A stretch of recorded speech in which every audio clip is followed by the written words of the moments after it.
because we all share that same experience, we all know that pain of not being able to be a part of that, that we don't want anybody to feel like that.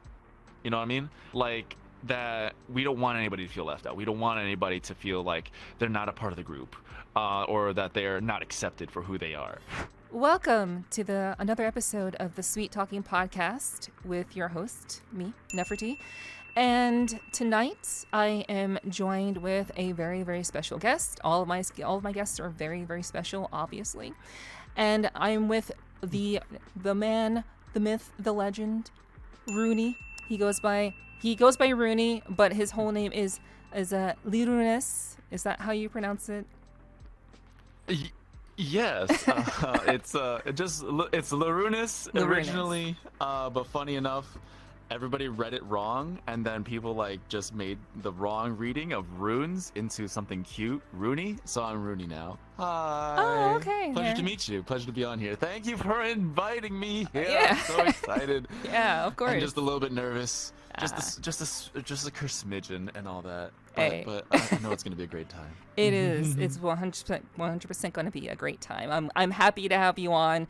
It's been. I think it's been a long time coming, because I think I asked you about this a while ago. It has to have been like at least like a month and a half, maybe 2 months ago. I was like, just about, yeah. Where were we? Were we in Touch Grass? We were hanging with friendos, and you had mentioned it to me. I was like, ah! But I had to be cool, so I had to be like, well, of course I would love to be on here. Well, internally I was just like, ah!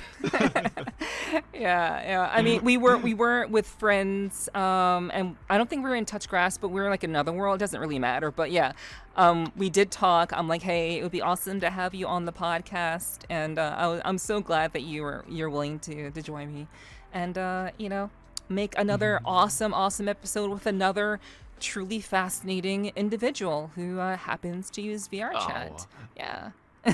I'm not all that too fascinating. I'm just a little yellow man just getting through just playing VRC and having a good time, I know that's it. Mom, Go ahead. I'm here for the good vibes. Hey, true.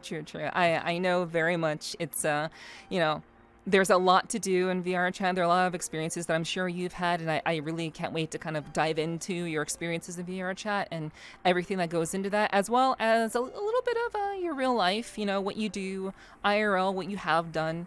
Because I know a couple of things from talking to you over the course of things. I'd love to know a little bit more about those things. So I hope you're prepared. I am prepared. I'm excited. I'm excited to share along with everybody who maybe hasn't seen or heard too much about me. Even my own chat. Hi, my own chat, if you're out there. Actually, in the future, hello from the past. You're gonna learn a little thing about Runey today that maybe I haven't mentioned. Yeah. I'm excited. Absolutely. So, with that said, we're going to go ahead and just start with the really basic stuff. I usually ask people what their pronouns are, but I'm pretty sure I know your pronouns. We've talked enough. I know for certain. So that's pretty obvious. Moving on. I always ask for introduction.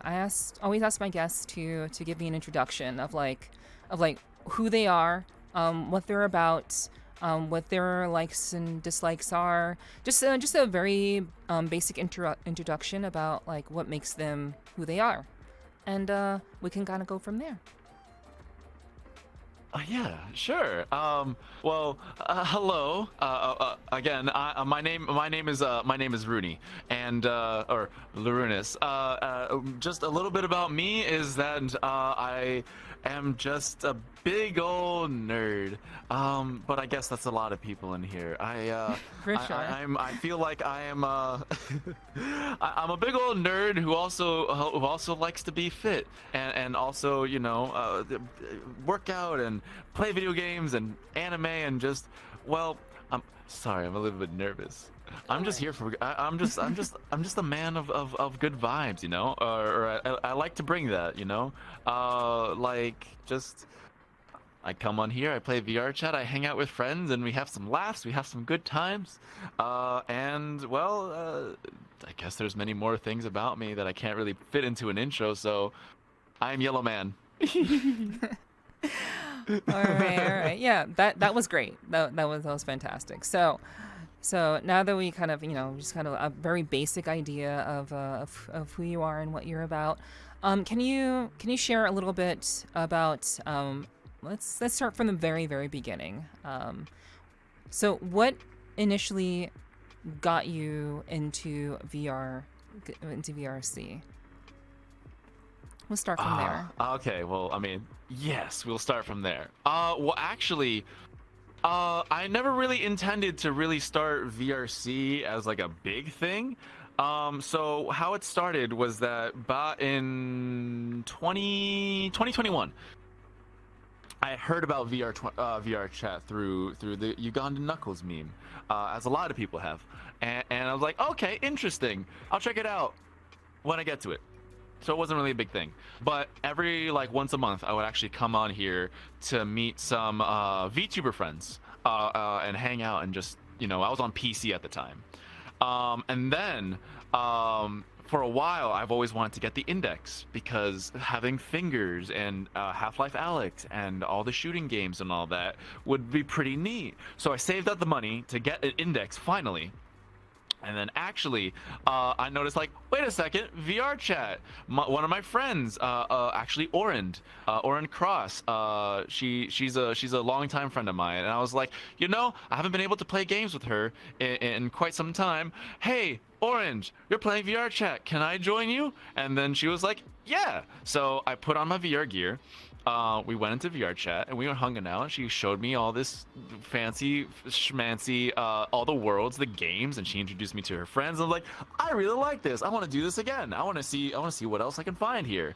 And then it kind of snowballed from there. And like a month later, I dived headfirst into full body tracking, and then I was stuck. I haven't stopped playing this game since. And so what was it like?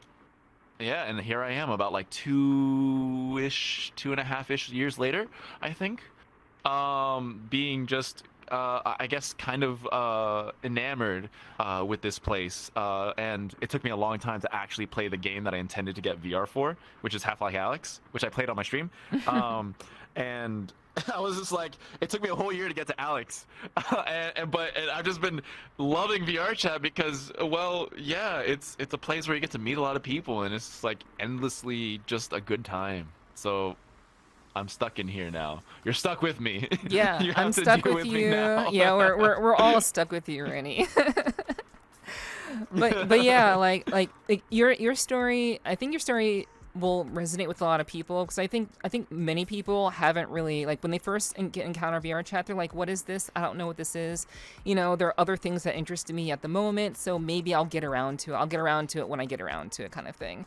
And and then you kind of get into it, and then you realize that, like, it's always a good time. Like, there's always something new to, like, have. There's always something new going on in VR chat, and it really becomes, I wouldn't say it becomes addictive, but it really becomes like something that you want to be a part of and just experience. It's VR chat is very much an experience. I think, there's always something to do or something to experience. Hopefully always someone to talk to. Hopefully, that is the hope. Over time you meet more people and stuff. But yeah, it really does seem like that's really pretty much like the general, like, consensus among a lot of people. Like, the general vibe, yeah. Like, for me, at the time, I guess a little bit of backstory of why VR chat is like so, I guess, enthralling for me is because it's given me an opportunity to practice talking to people, honestly, because I don't know about you, I don't know about everybody else, but people are scary. So people are honestly scary, but also, like, with how I guess grew up, constantly being like closed off and like not like wanting to like interact with people and just being all I guess, in my head about some things. I push myself to be in situations where I can practice, you know what I'm saying? Where, just like anything else, talking to people is a skill. And I think VR chat is like a very safe place to like wanting to do that, going up to random people and just starting up a conversation. And I did that a lot.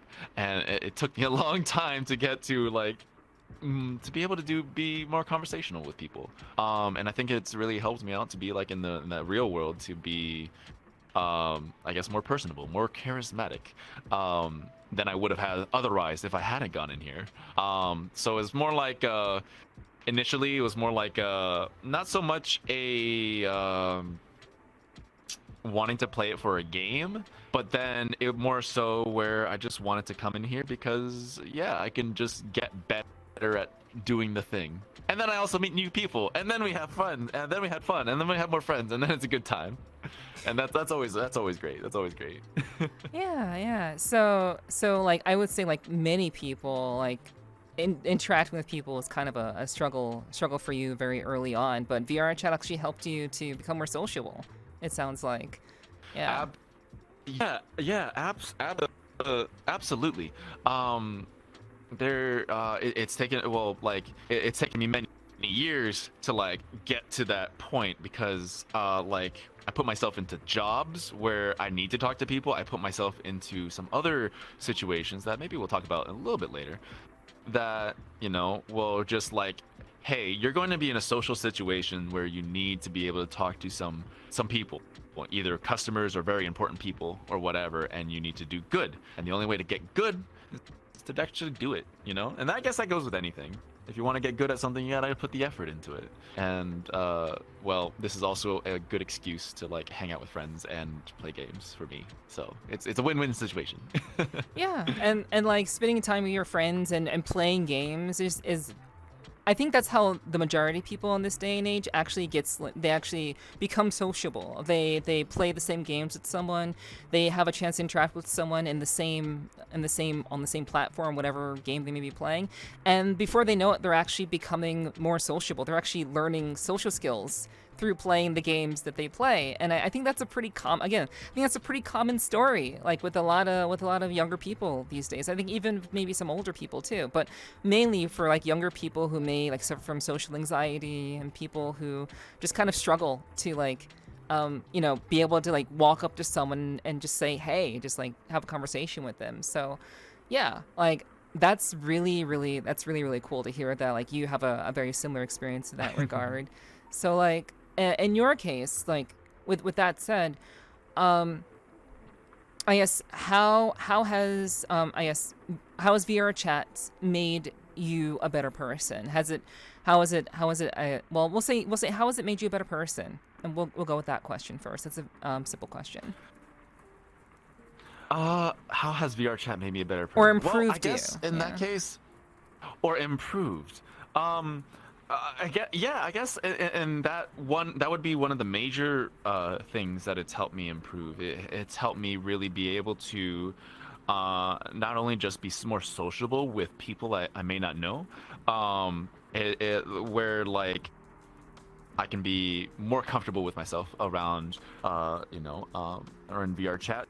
The white names. If there's somebody you're not friends with on your friends list, their name over their head is white, and I always get very self-conscious if there's always too many white names in a room. But over time I've gotten a little bit better. But not only that, it's really made me just like appreciate all the people that I've been able to meet, because well, I don't know if that's making me a better person, but it's really gotten me thinking more about my interactions with people and how I well, not treat my friends, but like I am more empathetic and sympathetic about everybody's what they're going through, what they tell me, what we have conversations of, and like it's a oddly new feeling for me. I've never had so many like close individuals that I could just like tell my life story to, or that we can just talk about literally anything, like really personal things. And I've never really had that kind of connection with a lot of people's, but now that I'm in here and that there's so many people here that share similar pasts or experiences, you know, it's like, wow, you know, I'm I guess in a way learning more empathy, sympathy, emotions, body language. It's again, I guess that the more what is the word called? Social skills. I'm just gaining more social skills and just trying to be good at it. Yeah, yeah, and I think that's absolutely wonderful. Like, I think that's one of the things that I feel like VRChat really does really well.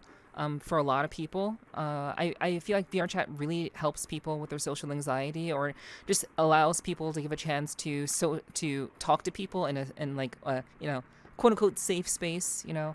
But like you have an opportunity to interact with people that you normally wouldn't get a chance to talk to, and have a chance to meet people that, you know, you can possibly have things in common with. I think that's really that's what VRChat I think does really well. Oh yeah, like it's odd. It's odd to say that. I mean, it's not odd, but it's really fun to say that, you know, we have friends all around the world. We have friends in Europe, in the EU, Australia, Hawaii, Canada, literally all around the world. I haven't met any from like from Africa yet, but soon, you know. like when we see our friends from Australia and we're just like saying, isn't it too late, or is it too morning, or too early in the morning? Yes. It's just really cool, you know, that Yeah. there's somebody out there on the other side who's like, we're friends. Yeah, absolutely, yeah. I you know, that I know there's a certain Aussie in our circles that I think we're all very familiar with, so that's a really great example. It's really cool to see, really cool to know. You know, maybe he's like ninjing or lurking in the chat, but who He knows? might be. Hi Ziggy, we love you, Ziggy. Yeah. But so like moving on to like, I guess how long have you been on VRChat? And I imagine that what keeps you here on VRChat are your friends, the people that you've met. So it's largely like the people experiences that keep you here. So how long have you? Oh, absolutely. I love my friends. Yeah. So how long have you been on VRChat for? And I guess what would you say is like the one good thing about VRChat and one not so good thing about VRChat? Okay. Oh, also, let me know if my mic cuts out somewhere, if No. it'll do it. It's all good. It's all good. So I've been playing VRChat technically for 3 years, but for the first year when I was playing on PC, I only got on here once a month, like I said, to see some to meet some of my VTuber friends, because you know, VRChat wasn't really my thing, and you know, we would just be playing games other than VRChat, and we would just be hanging out. But then when I started first seriously playing VRChat, it would be for 2 years. For the first year of VRChat, I was just hanging out with friends, and we would have like little close-knit events. And this is where I really learned about all of VRChat and its culture within that first year, where we would have like a fun time Friday with our friends, and we'd just come on Fridays, play some games, get some drinks. And then I learned about, hey, no, there's like actual other parties that happen on here in VRChat. There's the clubs, you know, there's the raves, there's some other events, and all that. And I thought that was like really neato. And then after that year happened, that's when I wanted to give streaming a second chance, or a second or third chance at that point, which is where you know me now as Runey, as Lirunes. I've actually, well, I guess this isn't my first go around with the streaming thing. Okay. Yep, had no idea. But current form Runey, yeah. It's like 2 years. No, I mean it's 1 year and some change with streaming, 2 years VR chatting, and 3 years with the exposure of VR chat under my belt. One good thing and one bad thing. I love everything that goes on here. Well, actually, hold on. The parties, the clubs, the being with friends, the being sociable aspect, the sheer amount of people on here that you can meet, I really love. I really love. It gives me opportunities to do things that I haven't been able to do on the outside, like going to raves, going to clubs, being sociable and all that. I love that. That's why I'm here. It's just awesome. There's just so many friendos that you can make and have in common and just have a good time with. One bad thing I don't like about VRChat, thinking spin. There is, I think that I'm not too much a part of, like, I guess the drama section of what might happen in VRChat. I've heard a thing or two. There are some not so savory things that I guess I hear about on VRChat that I don't particularly firsthand encounter. So I guess that aspect, because there are like a lot of not so savory people out there that will come here and just cause a ruckus. Yeah. So I guess if that weren't the case, but I mean that's where you go. It'll happen anywhere. So I guess if it was a specific VRChat thing, maybe the crashers. I don't know, the people who just like to annoy and give everybody a bad time. I'm not too fond of that. But lucky for me, I don't deal with those too often. I don't really see them. So I guess, yeah. Yeah. And I imagine that's because you don't really do public worlds that much anymore. Well, I mean, yeah, kind of.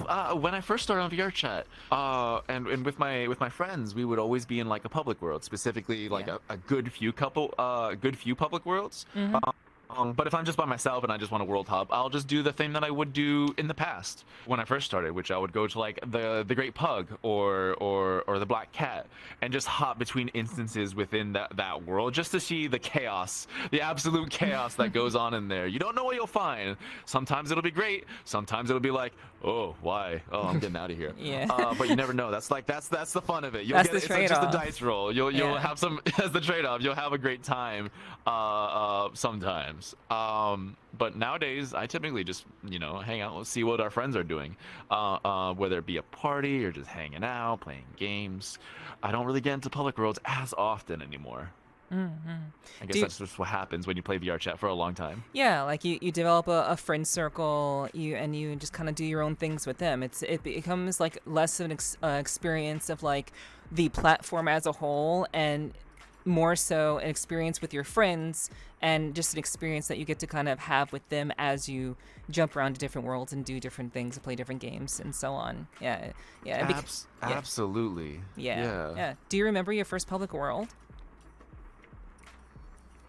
Yes, my first public world was something called the Conference. Excuse me. The Conference, which is a remake of this actual convention hall somewhere in the EU, I think. And it's a furry world. It's not optimized. It's only for PC. But the Conference is where I met a lot of our friends. It's one of the first worlds that I went to see Orend in. And we're just being mirror dwellers just a little bit. She had some experience before me, and some of her friends would join in onto the Conference, and I would meet them and say hi and whatever. And then usually that would be our hub point, and then we would go off to play games or somewhere else. But typically we would just meet up at the Conference a lot and just see what's going on. You got some like furries dancing, you got some meme people just coming in trying to like mess with the furries, because I think at that time there was a trend going on where people would like what do you call like have a documentary like on a safari hunt or whatever. They'll be like, and here we see the furry mirror dwellers in their natural habitat. We will hear them say their mating call anytime soon. Ooh, woo. Oh, there we go. There we have it here, folks. Be like David Attenborough with their announcer voice and all that. That'd be amazing. Yeah, it was something else, but that was a good time. Those were good times back then. Oh wow. That is, yeah, that is really something. I mean, I imagine it's still pretty common for people to like, observe furries in that way, or like to like I guess observe that group of people, and that's sort of like, oh wow, these are some really like interesting, like, strange individuals. Obviously I have no problems. We are strange Yeah. individuals. I mean, so you consider yourself a furry? Yes, it actually, it wasn't until I got into VRChat where I kind of just I stopped lying to myself.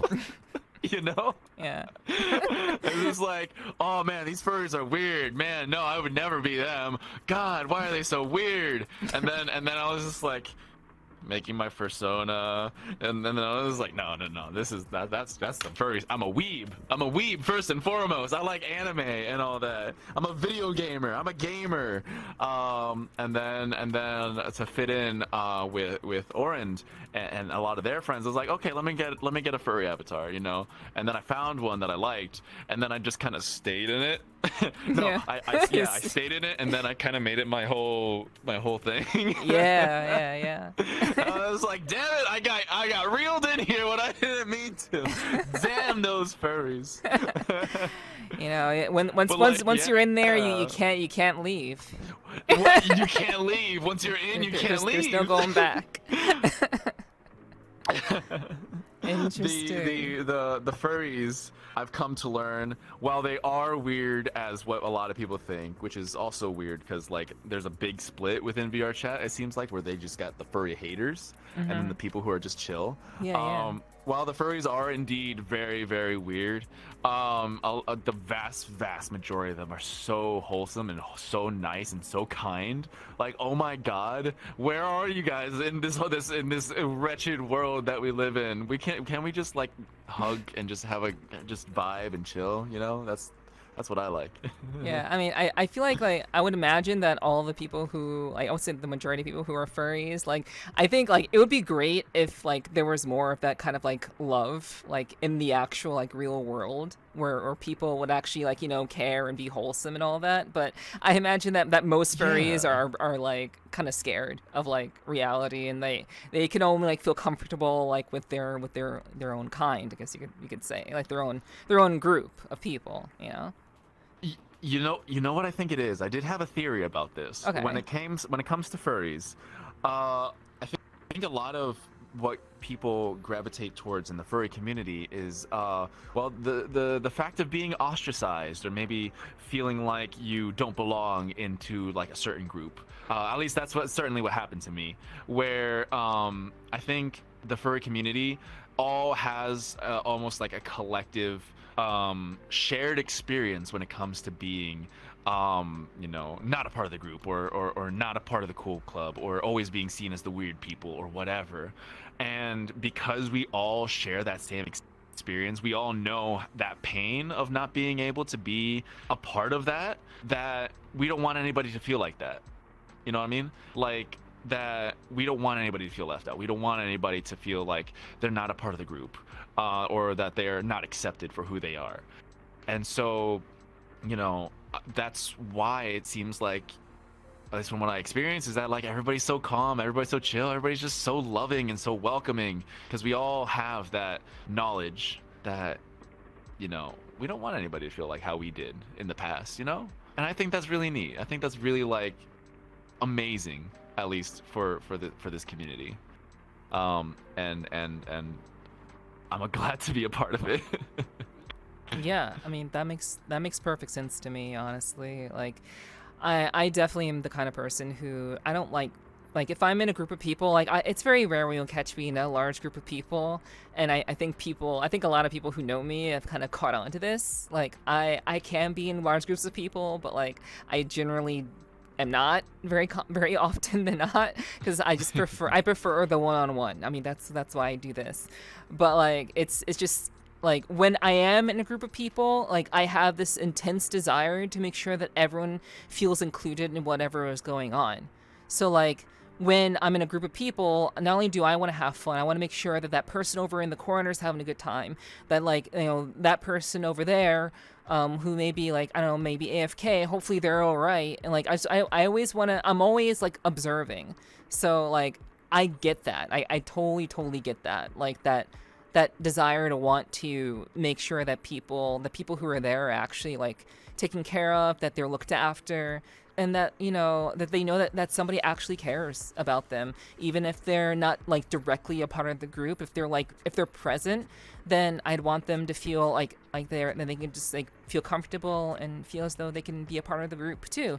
And hopefully they'll find their own way, and they'll feel more naturally inclined to be a part of the group. Which is this all to say, it's a similar mindset to what you described, like the furry community to be like. And yeah, I do wish there are a lot more people in real life who are more of that mindset to to really genuinely care about people, to genuinely care about each other. Because like at the end of the day, we may be here in VR chat, in our unique avatars and things like that, but we're all human. Like we're all here just trying to get through life, Yeah. just vibing. Yeah. As easy as we can make it.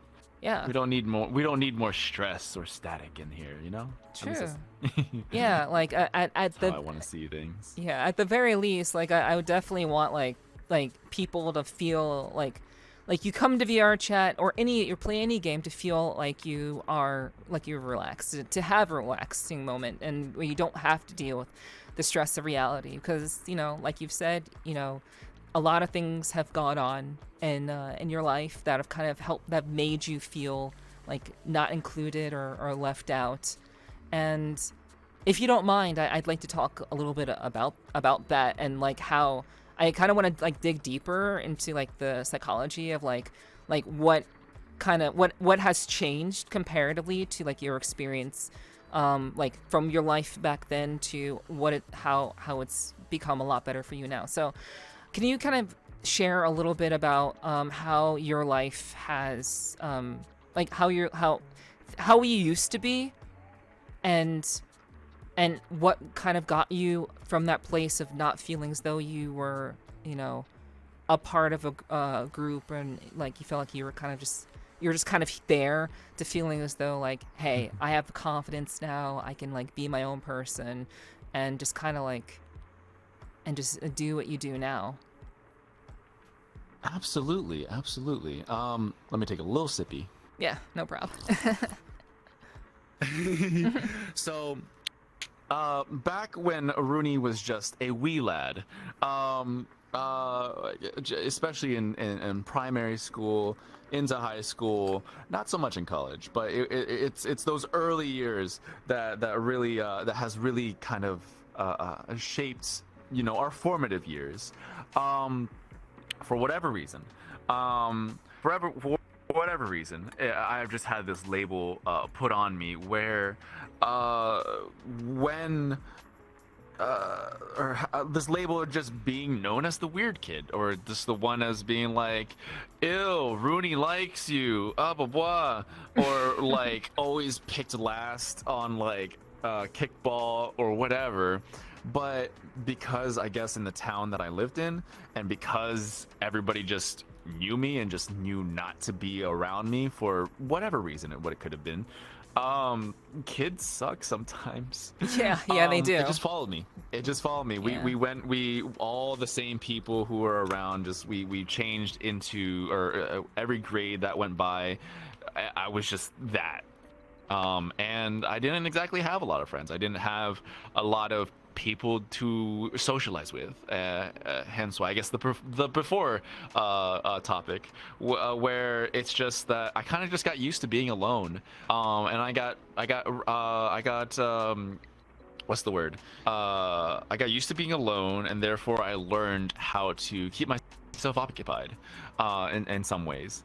But I never really had the opportunities to go to parties. I never got invited. When I had birthdays, they weren't the biggest. And the few friends that I did have been longtime friends, like Orend, for instance, being one of them, where where like back then it just kind of was what it was, and it was not a great time. But then after school, and then after getting to college, and then after being out on my own, and being able to I guess more reflect on how those times were and into where I am now, where I noticed maybe like some things about myself that like maybe I wasn't the most sociable. Maybe I was a little too weird. Maybe something in there could have changed a little bit. Let's try not to do that again. So I did put myself in those situations where I'm going to fail, I'm going to mess up, I'm going to be awkward, I'm going to do, just be as is. But in those experiences of failing, you learn a lot. And well, I guess going back onto how VRChat helped in that, it's just I wasn't seen as the awkward one anymore. I wasn't seen as the weird one anymore. I also in the interim, was working on myself. So I was working on school, going to the gym, making sure I'm putting myself in places where I can succeed, instead of succumbing to the depression that was there, where I just wanted to be playing video games all the time. I just wanted to shut everything out from the world.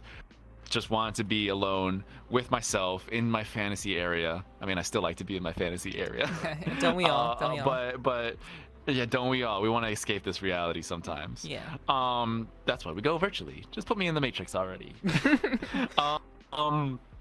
But in finding that, pursuing outside goals of just not sitting around and doing nothing, that I guess something about that rubs off on people. Maybe, I don't know, maybe there was something in the way that I'm missing, but I at least am not as alone as I used to be.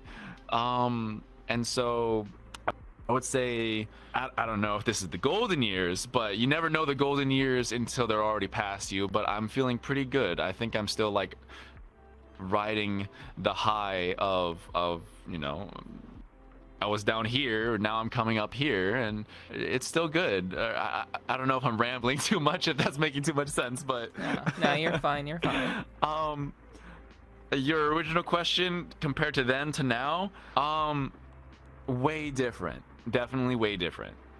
Like it's just right now being able to make just so many friends and just being able to be me without being I guess put down or whatever is very nice, and I really like this, and I wouldn't trade this for the world, Everybody's just so cool in here. It's nice. Yeah.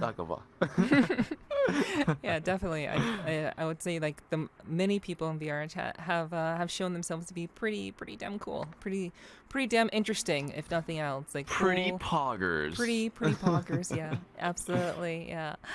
And like I really appreciate you sharing that. I think a lot of people can relate to that, of like just being like the odd one out, just really trying to make sense of what life is when you're kind of you don't really have people to really share that with or talk to or kind of figure that out. But then you get older, and then things start to click. So like, if you don't mind me asking, how I think at some point. No, go ahead. Mm-hmm. Go ahead. No, after you. Oh. After you. If you don't mind me asking, how old are you? That's what. How old was I when like that sort of clicked? Well, okay, yeah, that works. But I meant now as well. If you feel comfortable sharing that, it's okay if you don't. Oh. It's okay, because I keep that secret fully secret for me too. But I will say that I am in college. Okay. But when it all clicked was this when I had that revelation. Because fun fact about me, I because I was just so done with being not myself, being left out of everything for just being me. What I learned to develop was a mask, so to speak, of this like stern, stoic, resting bitch face constantly. a mask of myself that I would just have on for the remainder of my high school life. And then senior year, somewhere in there, it's just like, why am I doing this? This is just so exhausting. I don't care anymore. I'm just gonna be me, because at the end of the day, you know, it's not about what anybody else says that you should be happy about yourself or accepting about yourself for. No, you have to be accepting about yourself for on the inside. You have to accept yourself for who you are as you are, and if nobody likes that, they're missing out. And that's kind of where I made that big switch, and that's why I like being in VRChat. It's just like I am myself in here, the self in here that I like to be as. Not to say that it's not me. It's the most me that I like to be. And how old was I? I think I was maybe like 18, 17, somewhere around there, when it just like happened, because I was planning on going into the military. I was planning to go into a whole different line of my life. Until that clicked, I was like, no, this isn't me. I'm not doing this for me. I'm doing this for other people. Why am I doing this for other people? I hate this. Because I was like in charge of a platoon. I was like a commander and everything. I was the drill instructor. I was the fitness instructor. I had a lot on my plate, but for the wrong reasons, sort of thing. So when that flipped, then that all changed. When the Fire Nation attacked. Yes. It's always when the Fire Nation attacks that everything changes. It's always when the Fire Nation attacks. Yeah, for sure. So, all right. So I didn't know that you were military. I didn't know. I mean, not really. I don't want to take any stolen valor or anything like that. I was in ROTC, junior ROTC. And that was my track. After ROTC, I would get in the military as an officer, and that was going to be my track. I was going to go into maybe the Navy or the Air Force. I even had recruiters and everything. I had what's it called, recommendations from my commanders at the time to go in and go with honors, but it wasn't for me. It just wasn't what I wanted to do. I was only doing it because my family is partially military, and from what their experiences was, they're saying like, you should do this because that's what they did, so it'll happen to you too. And so it's like, as a young man with like no aims or goals at the time, and was just in a fog, I guess, in one way or another, I guess I was influenced to take that path without thinking for me. I felt like I was just a puppet, or just being like, I don't know, how would you say, not really thinking for myself as an individual and just doing what people told me, because if I wanted to be accepted, I guess that was in my head that I had to do what people said if they wanted to like me. Right. Which is not the case. Mm-hmm. I eventually learned, no, love yourself, darn it. You want to be a yellow bean on the internet? Do it. It's what makes you happy. Yeah. It's not about the money. It's about being happy at the end of the day is what I came to, Yeah.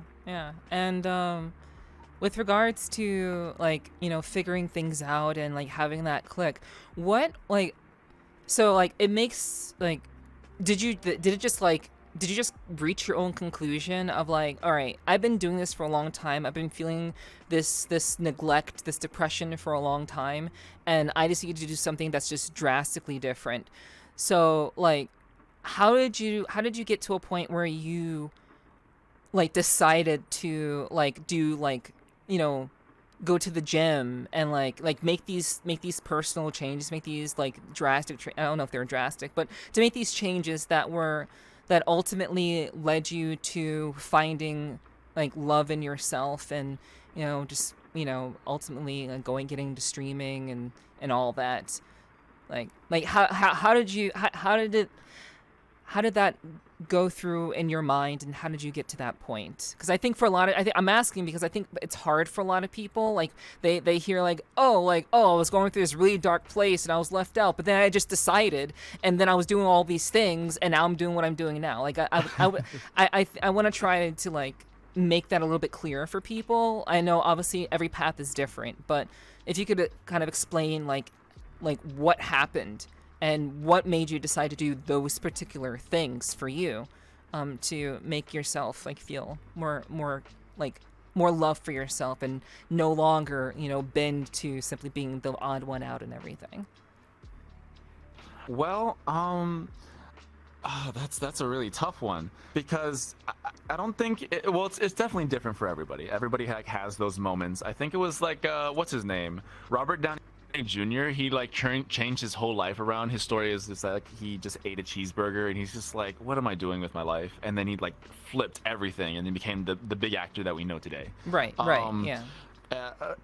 I don't know if everybody will have that like singular moment where they just like it clicks for them, but for me, definitely it was maybe multiple factors leading up to it, because I remember when I made the decision, but I think I've been thinking about like a lot of things before then too, where I was starting to question things, and over time it's just like built up, and it's just like but I where I remember it happening was that I was just in class one day, and I was dual enrolled for going to college classes and then also regular in high school. In my senior year, it was like almost at the end of the year, and I had finished the college classes, so I just had a free period there where I was just can do whatever, just sitting in class, but like not in class, and I would just hang out in the ROTC room because I just could, and I would just do nothing. I would just like draw. Actually, no, that's what it was. I was drawing. Because I've always had I've always wanted to draw. I've always had a fascination with anime and video games, and I've always wanted to work on video games. I've always wanted to be able to be a good artist, and that was just my dream since I was a child. But no, bad sort of thing from the fam. So, but I was just there drawing, and it's just like I was just sitting there, and I was just like, what am I doing? I like drawing. I like anime. I like video. Why don't I pursue something that I like? That's something that doesn't feel like I'm doing work all the time. And that's the point where I made the decision. I was just like, I'm doing this because it's going to make me money. Do I like it? No.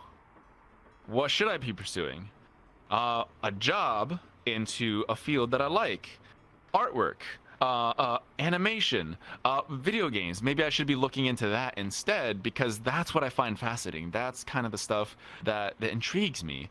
Military, yeah, I can regurgitate like military flags and planes and boats and procedures left and right, but do I like it? It's not for me. It's somebody's. No, I'm not gonna lie. It's just not for me. So it was at that moment, it's just like, okay, well, I'm gonna do this. This is my plan. What I want to do, I want to be. Actually, it's gonna be a funny story. Not that funny, but I've always had starting high school, because of the ostracization thing and me being who I am.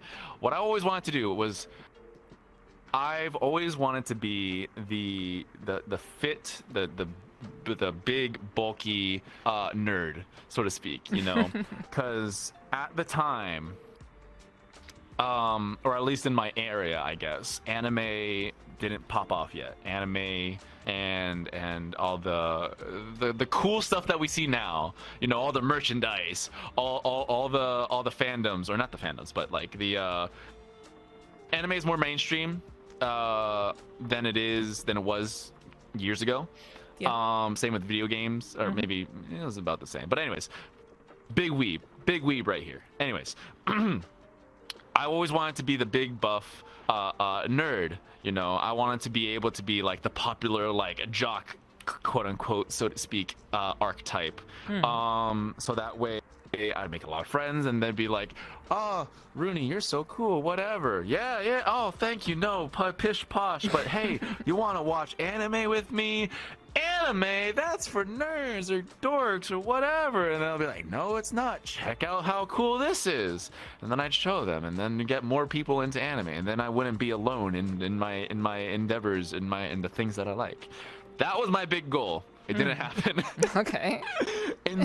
Until that senior year, we're just like, you know what? I'm still gonna pursue that. I still want to pursue that goal of being the big jock archetype character. And even though anime is popular now, and you really can't go, without saying somebody who likes One Piece or Hunter x Hunter or Naruto, Bleach, My Hero Academia, Attack on Titan, SAO. Those are the big ones, that everybody knows. And while I can't go around saying that I'm like the big jock anymore, who likes a niche interest, I'm still gonna pursue that.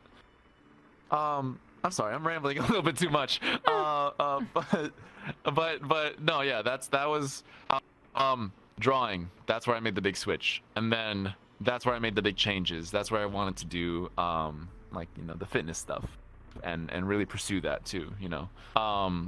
It was just one day in class and drawing and thinking on my just being by myself with my thoughts, until it just like, bam, okay, I want to do this. This is what I want to do.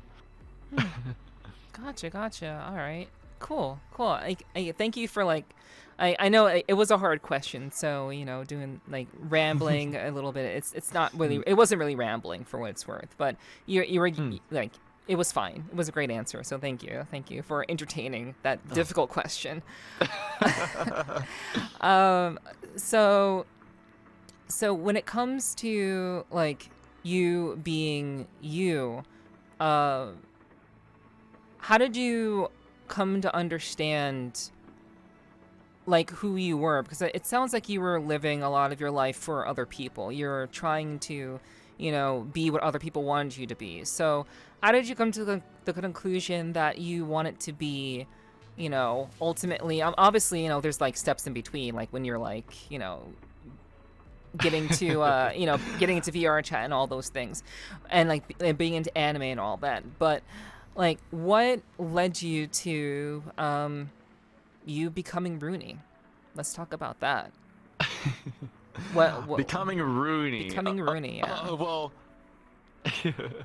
Well, one of them was the big lie that I was perpetuating. I was living my double life, so to speak, in school, where I would be in full Navy uniform, and I would tell my commanders every week, every other week, I would have tutoring to go to, and that I wouldn't be around.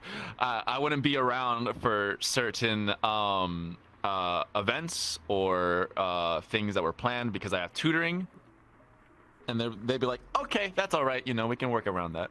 When in actuality, I went to anime club in full uniform, and the funniest bit is that in anime club we were making clay something or something, and it was like anime crafts, the nerd kids and everything, and I was just there in my full uniform. I was the only one in my full Navy garb, and we were doing crafts, and I put my apron over it, and everybody was just like, "Oh, okay." this is fine. Yeah, nothing wrong with this. This is fine. I'm still the odd one out, but I never felt so accepted in that moment. Just be like, I'm here. I kind of look a little different from you guys, but I love the same things, and it was just amazing. I loved it. It was great. And that was one of the formative core memories that I have of that, where it led into me being Runey. Okay. Now, Runey as right now in VRChat, is that what you mean, or well, I mean, how would you say? I mean, it's good to know how you went into becoming or hanging out with the geeks and all that. But I kind of want to say the fact that you were going in your uniform to anime club, wouldn't that make you pretty attractive to the girls? Wouldn't they be into that? remember, I have no social skills, so if they were, I honestly don't know. I am also very dense, smooth-brained, if you will. I see. So, I will say though, I did have my first girlfriend through Anime Club, but I didn't know that at the time. Before You didn't know that I you were a went to Anime girlfriend? Club, You didn't know that you were together? wait, what? No, wait, what? No, I mean, I got with my girlfriend before Anime Club, and then they introduced me to Anime Club. So if that were the thing that happened, Okay. yeah. Okay. Yeah. I was about to say, I'm like, wow, that I didn't know you were that far gone. You were that antisocial. No. Okay. Yeah. No, yeah. They introduced me to Anime Club, and I was like, why did I know this was here? Yeah. These are my people. This is where I belong. Cool. So Sort of thing. So yeah. gotcha. So you did meet your first girlfriend. So that was outside of Anime Club because she introduced you to Anime Club. Okay. So let's go back to Because at the time right. I was just looking for people who would just had the same interests, and then I met her, and then we did, and then she was like, "Oh, you should come over." And I'm like, "Oh, where has this been posted? I would have came over forever ago." So it was great. That was awesome. Cool. So I guess how did that lead into you becoming, the yellow bean we now know? Obviously there's the anime interest, there's the, there's like kind of the like kind of like weird but funny and like just fun loving in general. So there's all those things that kind of get wrapped up into like who you are today. So I guess how did you get to that point of like, yeah, I'm gonna go into, like what created who you are now, and how did you get there? So I guess how you would say is that there is a thought that I've had for a bit, where that thing where you meet someone new and you can't quite make them out yet, but they have aspects of their personality that remind you of other people, and like sort of in your mind they're kind of like a Frankenstein's monster of different personalities of different people that you met. Like they have the goofy laugh of one person, they have the joke sense of humor of another person, they have the mannerisms of another, sort of thing, right? So in an effort to detract myself from I guess the serious toneness vibe that I just put off, that as the weird kid I just kind of forgot, I started taking aspects, I guess, of different personalities, so to speak, of all the friends that I make, the aspects of them that I like, but also, I guess, in a weird way, the fantasy realm that I so often lived in when it came to video games or into anime, and just personalities that or character archetypes that I kind of enjoy. And somewhere along the line, it kind of seeped into my personality to be who I am now. So I mean, like, I kind of always liked the sort of Genki kind of characters where they're always chipper and happy and just fun loving and just a good time to be around no matter what. Like sometimes the comedy relief character, side character or something like that. So that, I guess, just sat itself in the back of my mind, and then along the way I just got goofier and goofier, and I just try to have a good time, and just be fun, be happy, be a little dorky, as a way to just be myself, more or less without a filter. I can't exactly say how that happened. It just kind of happened. It's just the constant process of just adding to who I am. I don't know. That's an interesting question to ask, though. Yeah, I guess sort of like a Frankenstein's monster of different things, if you want to say that. Yeah, which makes sense. I think like we are all a product of our experiences and the people that we meet. So for someone such as yourself, and I think many people can relate to just like sometimes when you're young you don't really know who you are, but you also know that who you are right now at that point in your life is not who you want to be. You want to be something better. You want to be a different you want to be a better version of yourself, and the only way that you know how to when you're relatively young is to look to other examples, look to other people, look to like find other examples from other people that you respect and look up to, or find to be like in line with the kind of person that you want to be. So I think it makes sense that you would basically like get into like certain anime characters that you kind of relate to, and the personalities that you've encountered. I think it makes sense that you would take aspects of those characters and incorporate that into your own personality. I think that makes perfect sense. I think people like downplay the power of their thoughts. I think when people are depressed or down or thinking negative, their thoughts are very, very powerful and they're very, very convincing. But in your case, if you take it on a more positive perspective, you took the thought of, hey, I want to be a better version of myself. I like anime. I want to be this kind of person, and I don't like who I am right now, so I'm gonna just gradually work towards this. And I think just like having the thought of wanting that and moving towards that, there's so much power in that I think is very understated with a lot of young people.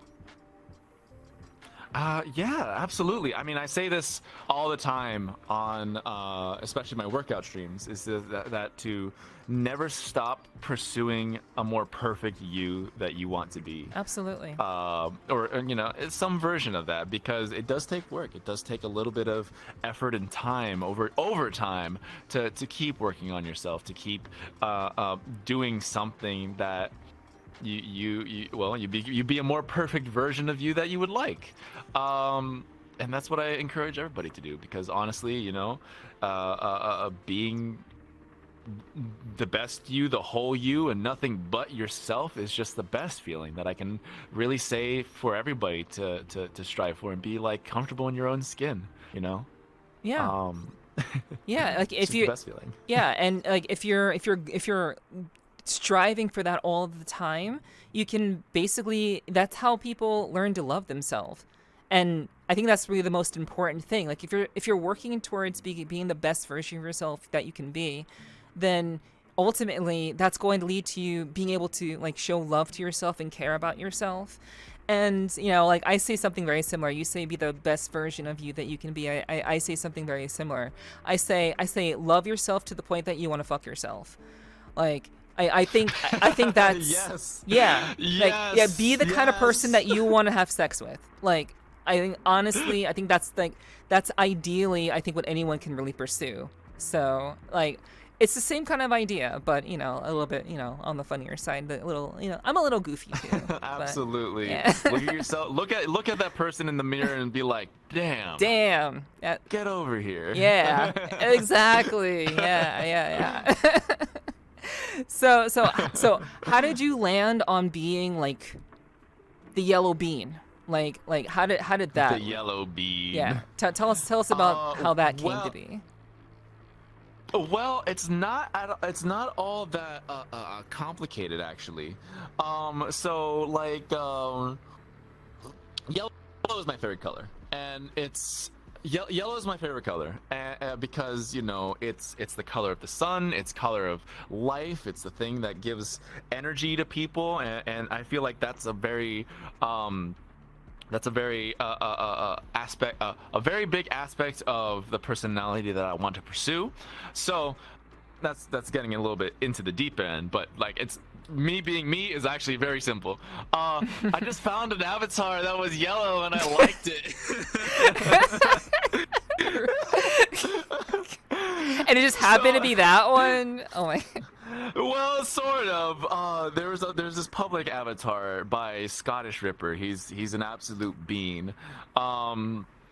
that somebody had found, because I didn't know what kind of avatar I wanted, and I was just floating around like Rex's. I found a human one that was like okay, but it's not as exactly what I want. Somebody found like, hey, Runey, I found a yellow one that you might like. Clone it. And I was like, oh, you did it. Yes, I love it. And it's just like it's kind of like me, at least the skin. It was just black and yellow, black with yellow spots that were golden, two big fluffy tails, and like hair that was kind of long, that reflects my own hair. Okay. And I just liked it. And this was when Nanachis were very popular, which is what I am, the little fuzzy yellow mongrels that we are, the 3 feet tall people. They were very popular at the time, and a lot of people were wearing them. I think I'm one of the few who still kind of wear one all the time. Anyways, besides. That's the point. I took that public model, and when I finally learned how to use Unity and a little bit of Blender to make my own custom model, because all my friends had their own custom models too, I wanted to do the same, and I wanted to make it exactly how I wanted. So what I did was I actually found the hair that was on the original model, but I also found some other stuff that I can add to it, and then I found the parts, and I just kind of, what is it called, kit bashed my character together. And then I created Runey 1.0, and then I got some friends who know how to use Blender much better than I do. And what I really wanted was an avatar that had muscles, that had something akin to what I have. Right. Because I really don't like. I really don't want to boast or brag or anything. I find it poor taste. This is your chance. This is your chance to stroke your ego a little bit. If you don't stroke it, I will. That's how this works. I go blah. I'm proud. I spent a lot of time, a lot of effort, a lot of meals sacrificed, or not sacrificed meals, but like eating very blandly. My diet, my exercise, my time, my effort, my sweat, my tears, I put into crafting the body that I wanted, the body that I want, and I'm still pursuing a better version of it. I'm happy of what I got, but I'm also proud of what I got, because I spent a lot of effort into it, and I wanted my avatar to reflect that, and it was very hard to find avatars that had that sort of muscle definition that I was looking for. So I got my friend to do it for me, and now I have this avatar that does reflect a little bit of myself that I want to incorporate to represent myself. And then eventually I get clothes and I put on outfits, and I feel neat. And then we have the Runey that you see today, which I will be getting an update soon in the future. Nice. Something a little more. Well, now you have firsthand. Now you all can hear it firsthand, or maybe by the time this is uploaded, it might already happen. Yeah. Where I will have an updated avatar where it's more. Not 3 feet tall. So full-sized buff Runey. Exactly. Damn. A little less cartoony. Nanachi, more buff. I don't know what species yet. Probably cheetah. Buff cheetah person or something. Oh, interesting. I'm still working out. Could be a lion. Could be a cheetah. Could be a wolf. It's still up in the air. I'm drawing out the concepts myself, and it's pretty neato. Nice. We'll see. Nice. We'll see. But that's how Runey came to be. Oh. Awesome. Okay, thanks for sharing that. Like I always like knowing like how people like land on the avatars that they typically use. Like I think it's pretty common for VRChat streamers to have like certain avatar that they're known by. I still kind of struggle with this myself. Like, 'cause I had an avatar that I know, that I'm known by, but I've kind of come to the conclusion that like most people like me for my personality, not really the avatar that I use, even though the avatar usually should match up with my personality and my voice and all that, which I'm sure it does. But like for you and like for you as a VRChat streamer, it makes sense that you have a avatar that people know you by, that you use all the time. And like it's a very iconic looking avatar. Right? It's like you can't mistake anyone else. Like when they see you, like they know that's Runey, and I think that's how it should be. That's great. That's great branding. You know, if we're that makes me happy. yeah. That makes me happy. When it comes to VR chat, yeah, it's really all about personality. And at the end of the day, I just wanted something because it was really just a VR chat decision at first, not really a streaming decision. Because getting along or getting to know the culture of VRChat actually, where I have a really tough time remembering names, with the exception of VRChat.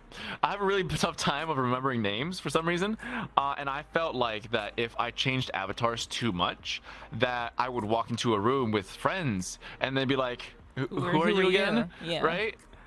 Yeah. So I was just trying to like find more of an avatar that I would like to wear almost all the time, so that would never happen. Right. And as I would make updates and changes, they would be small, they would be tiny, you know, small little changes, a little texture here, maybe an additional for the hair, maybe some accessories, you know, but still change keep the overall look similar, but over time have it change and stray from the original aspect. So that's my mythology of kind of doing this, because it was more of a VR chat thing and not really a streaming thing. Because the streaming thing, yeah, they'll love you for whoever you are. Because there's actually some friendos of mine who don't have a set avatar for them yet, but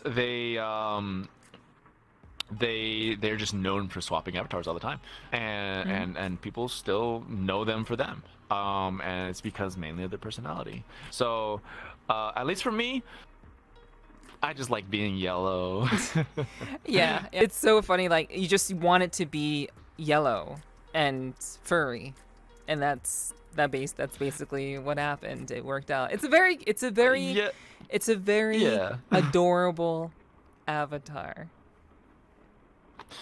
I'm not adorable. Listen here, you. I'm not adorable. I'm just Runey. Yeah. I may be small and yellow, but I'm not cute. Okay. What? Okay. All right. I'm gonna ask you about that later, but I want to talk to you about your fitness. I think this is a good point to jump into, like what you're known for. I mean, obviously you're known for streaming, but you're known for streaming like fitness type content, and just being you yourself, being someone who is very much like aligned with fitness as a whole. I think it's a good topic to talk about and to get more information about. So when it comes to you being into fitness, obviously we kind of know your backstory. We kind of understand, like, so it was a decision that you made back when you were, you know, like when you're late in high school to, you know, start hitting the gym. You wanted to be the buff nerd that was, you know, that basically, you know, was like, hey, I love anime, I'm into that stuff, and yeah, I'm also very healthy and fit and all that. So like, I guess like, what what helped you to get started with that? So I guess, how did you get started with fitness and start to go through the process of building a routine of being you know, fit and all that? Well, actually, that started with my father. Not gonna lie. My father. I've been exercising technically since 5th grade. I would wake up super Oh. duper early in the morning with my father, like at 5, 6 in the morning. We would go to the gym like for an hour or so, and then we'd come home, shower, and he'd drop me off at school. So you were literally you're literally the buff 8-year-old. You were literally kind of, sort of, not really. It was more of an introductory, but that's that was the start of me going to the gym. Well, kind of. My father. Well, yeah, my father is my biggest help and I guess inspiration for fitness in general, because he is a bodybuilder. He's not a professional bodybuilder, but he is a very big, bulky man who does not look his age. And you know, I've a lot of my very small childhood when I was just a toddler is spent also in like the daycares of like the gym and all that. So I'm very kind of, the gym has kind of always been familiar to me in some aspect, in some way. And then when it came to wanting to be fit, and I would go to the gym with my father, and he would show me his routines. He would show me all the exercises that he does, and based on what he taught me, based on what he taught me is kind of, well, what I bring to my fitness streams too. And well, yeah, it's he's sort of the launching pad of that. And I kind of just sort of like, well, this is a big aspect of my personality already. Why don't I bring this to other people? Because I know that there maybe a lot of people in the community who I hear this a lot, where they want to get started in fitness. They want to improve themselves. They want to lose the fat. They want to gain the muscle, but they don't know where to start, and they feel intimidated by the gym. They feel intimidated, or they feel like they can't really get into it because they don't know what to do. So I was like, listen, hold on. I can help in that aspect. I can bring forth the things that I know from the gym, the things that I know for cardio, the things that I've done for myself, the things that I know that work for myself. At least I can give someone my perspective in maybe what could work for them. I can give them some maybe tips or guidance for them to add to their repertoire of what things they could do for themselves, or the things that they can help self-improve, and maybe be a little bit of motivation, you know? Because when you think of furries, when you think of weebs, when you think of the nerds that go to the conventions and all that, your first thought isn't a big buff guy. Exactly. Right? Yeah. At least it hasn't been. Maybe nowadays is a little bit different. Yeah, but that's it's not the still typical... it's still scrawny. That's not... Yeah. It's still yeah. So I kind of want to kind of help change that aspect. I kind of want to help people do more for themselves, and what's the word, maybe break that stereotype. I don't know, of like, we're not all the people who don't know how to put on deodorant at conventions. Right. We are fit and strong, and you know, we good looking, maybe, hopefully. Yeah. Cultured, geeky but cultured. Not a Neanderthal. Exactly. No, we don't want to be Neanderthals. Right. Did I answer your original question? I'm sorry. Oh no, yeah, you did. Like I had no idea that you like basically grew up with fashion. Not fashion, but fitness. I had no idea. So that's really cool. Everything else really makes sense. Yeah, go ahead. My father is actually almost 60, but he looks better than most 30-year-olds out there. Mm-hmm. That, and the fact that he picks up girls my age, which is funny. It's not surprising, you know. Like we like them a certain way. Let's just say that. So being that, you know, seeing that in his old age, that being consistent, being so, what's the word? Dedicated? Consistent, dedicated, there we go, with fitness as he is, he's shown me that like I can do that too. I can be Master Roshi levels of muscle if I wanted to in my old age. But in order to get there, I know that I have to strive for it. Got to make sure that I put in the work and put in the effort. So I guess that would be one big motivator in some aspects, that I do what I do. Because my father is living proof of, I guess, where I could be. Yeah. But he's not the weeb. I'm the weeb, so I'm gonna do that too. Yeah, you're gonna be the buff dude and the weeb, and then be an example for all other weebs, so that all the weebs can find the girl of their dreams that isn't 2D waifu. Side note. Side note, you Super actually have side note an actual cringe. 2D waifu now.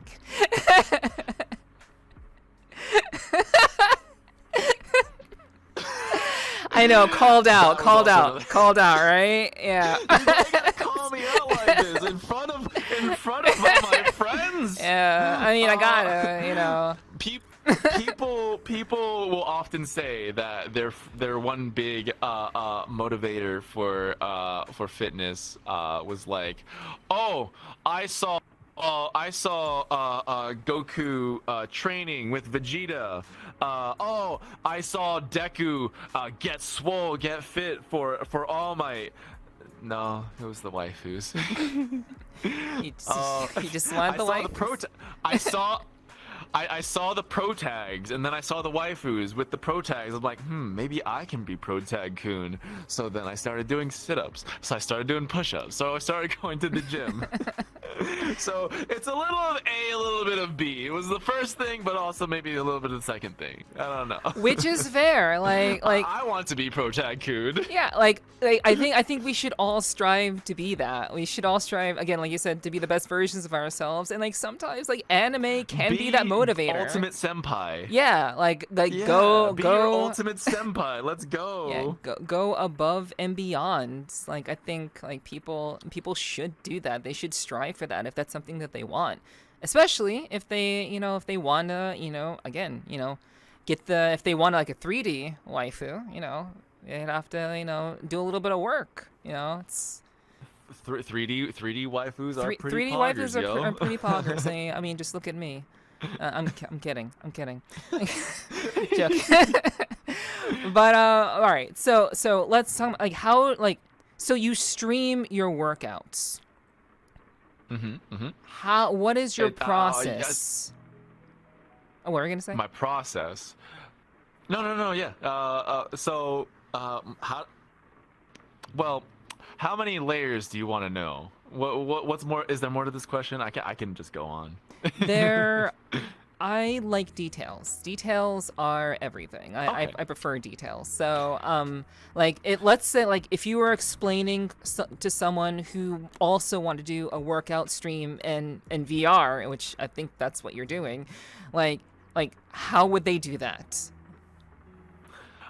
Okay. Well, I will say that my workout streams in VR are a part of my workout routine now, because how it works is that when I'm not streaming on my off days, because I don't have lots of weights at home. I have no weights at home. I need to do weightlifting. I do weightlifting on my off days from stream. And I'm sorry, hold on just a moment. Yeah. I do all my weightlifting off stream, and I can't do them at home. So in order to get my cardio in, that's where I do the workout streams. My workout streams are my calisthenics, aerobic, cardiovascular workouts for me, kind of, because I needed to do the extra cardio exercise along with my weightlifting. So that's kind of how that fit in. Okay. And how it works with the workout streams is that I have a lot of notes that I've taken over the years of when I was learning to work out, when I was learning the routines of what I was supposed to do. And also COVID. When COVID happened, I was not able to go to the gym. Yeah. So I had to do something. I started watching a lot of at-home workout videos along with just other cardio like running and all that. So what I learned from those workout videos through COVID, and also all the notes that I had like saved on my phone, things that I was looking up, things that I should really focus on, I kept imported to my computer, and I have like those notes open on my workout streams of like what exercises that I could potentially do. And so how I run my workout streams is that they usually go for about an hour and a half. And I have just so many exercises memorized and in my notes that I can pick and choose which ones I want to do for that exercise, while making sure that I'm mixing it up. Not only for me, but also for the viewer, for anybody who wanted to join in on the exercises stream. Not necessarily in VR, but like they have me at home watching me and following along and challenging themselves to do to go as far as I am, or as hard as I am, or just generally wanting to self-improve in strength and endurance. I lost my train of thought. I have those notes ready to go, so that way when I doing the exercise and when I'm getting tired, and when you're tired you lose your brain functions, at least for me a little bit. It's hard, it gets harder to think as I'm exhausted. Right, I have right. those notes ready, so that way like, okay, I got that one. You know, I haven't forgot. I often lose count sometimes. Not gonna lie. I think that's normal. Yeah. And especially though with the workout streams, I just kind of want to inspire people to get up and start moving, to get stronger. And it's just the best feeling when I see people in chat, or I see people in VR who want to come join me in my workout area, where it gives me motivation to push even further myself, because like I said, it's not just a workout for the viewer, it's also a workout for me. I want to push myself to go that extra distance, you know. And little by little I increase the reps, I increase the time, I increase the speed at the ones that we do, and I get really sweaty. I get really exhausted, and I smell myself. And when I smell myself, that's good, but also bad. Yeah. But you know what I mean. Yeah. It means we had a good workout. And that's my main you goal. You want to end with the sweat. That means you did something. Exactly. Yeah. Exactly, and that's what I encourage for everybody to do, you know, to really just push themselves to their limit, to go plus ultra, Yes. or Super Saiyan. Super Saiyan 3. Yeah. Yeah, there we go. Yeah. Ultra Instinct, all the anime references. First gear or third gear. Third gear. What's the One Piece one? I have no idea.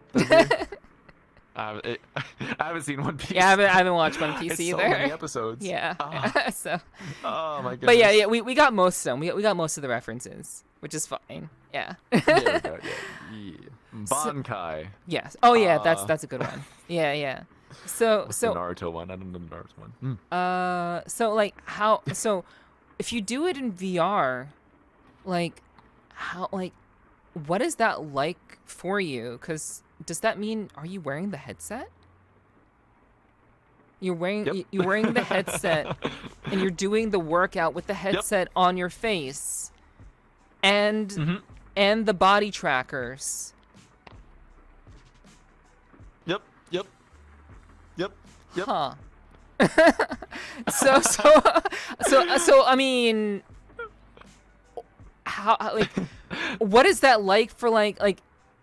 I imagine you get obviously get super sweaty, but like, what about the equipment? Like, what about like the face thing? Like the thing, like that's because you have an index. I also have an index. So like, yeah.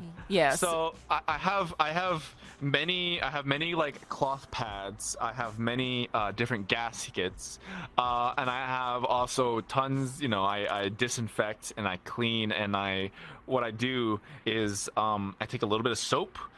I like get a paper towel and I damp it, put a little bit of soap, and then I just kind of scrub everything, and then I dry it, and then I disinfect it. And that's because it gets all very sweaty, and I have to wear so many trackers because in order with some workouts, what I wanted to do, I got 11-point tracking actually, which is, if you don't know, it's not only feet and hips, but also knees and elbows at the same time, and chest. And some of these workouts that I do when it comes to VRChat, you really can't get the most accurate aspect of a workout. Like, hold on one second. Like twist, for example. If I twist like my chest doesn't move. I'm not wearing it right now. Right. But with more trackers, you get more accurate. Oh, if I'm throwing a punch, this is how my elbow will look. Oh, if I'm doing a twist, this is where I'm twisting from. Oh, if I'm doing a leg raise, this is how you do it properly. Right. Which is why I invested into doing the full 11-point tracking. And how is it? It's a little awkward with some exercises, not gonna lie, but I've found out a method that works best to position them for most workouts. And also my ceiling anchor wire tether, I have to adjust it too, in order to get the best the most out of it without it damaging anything. It's a little awkward sometimes, and I can't do certain workouts because of all the equipment, but I make it work. The most that I have to do is that I have to stop the workout, go off camera, recalibrate, because the trackers will be in the way, and then do the workout again. So, you know, like I would get my face to do push-ups, but I have to move the hips and the chest to the back.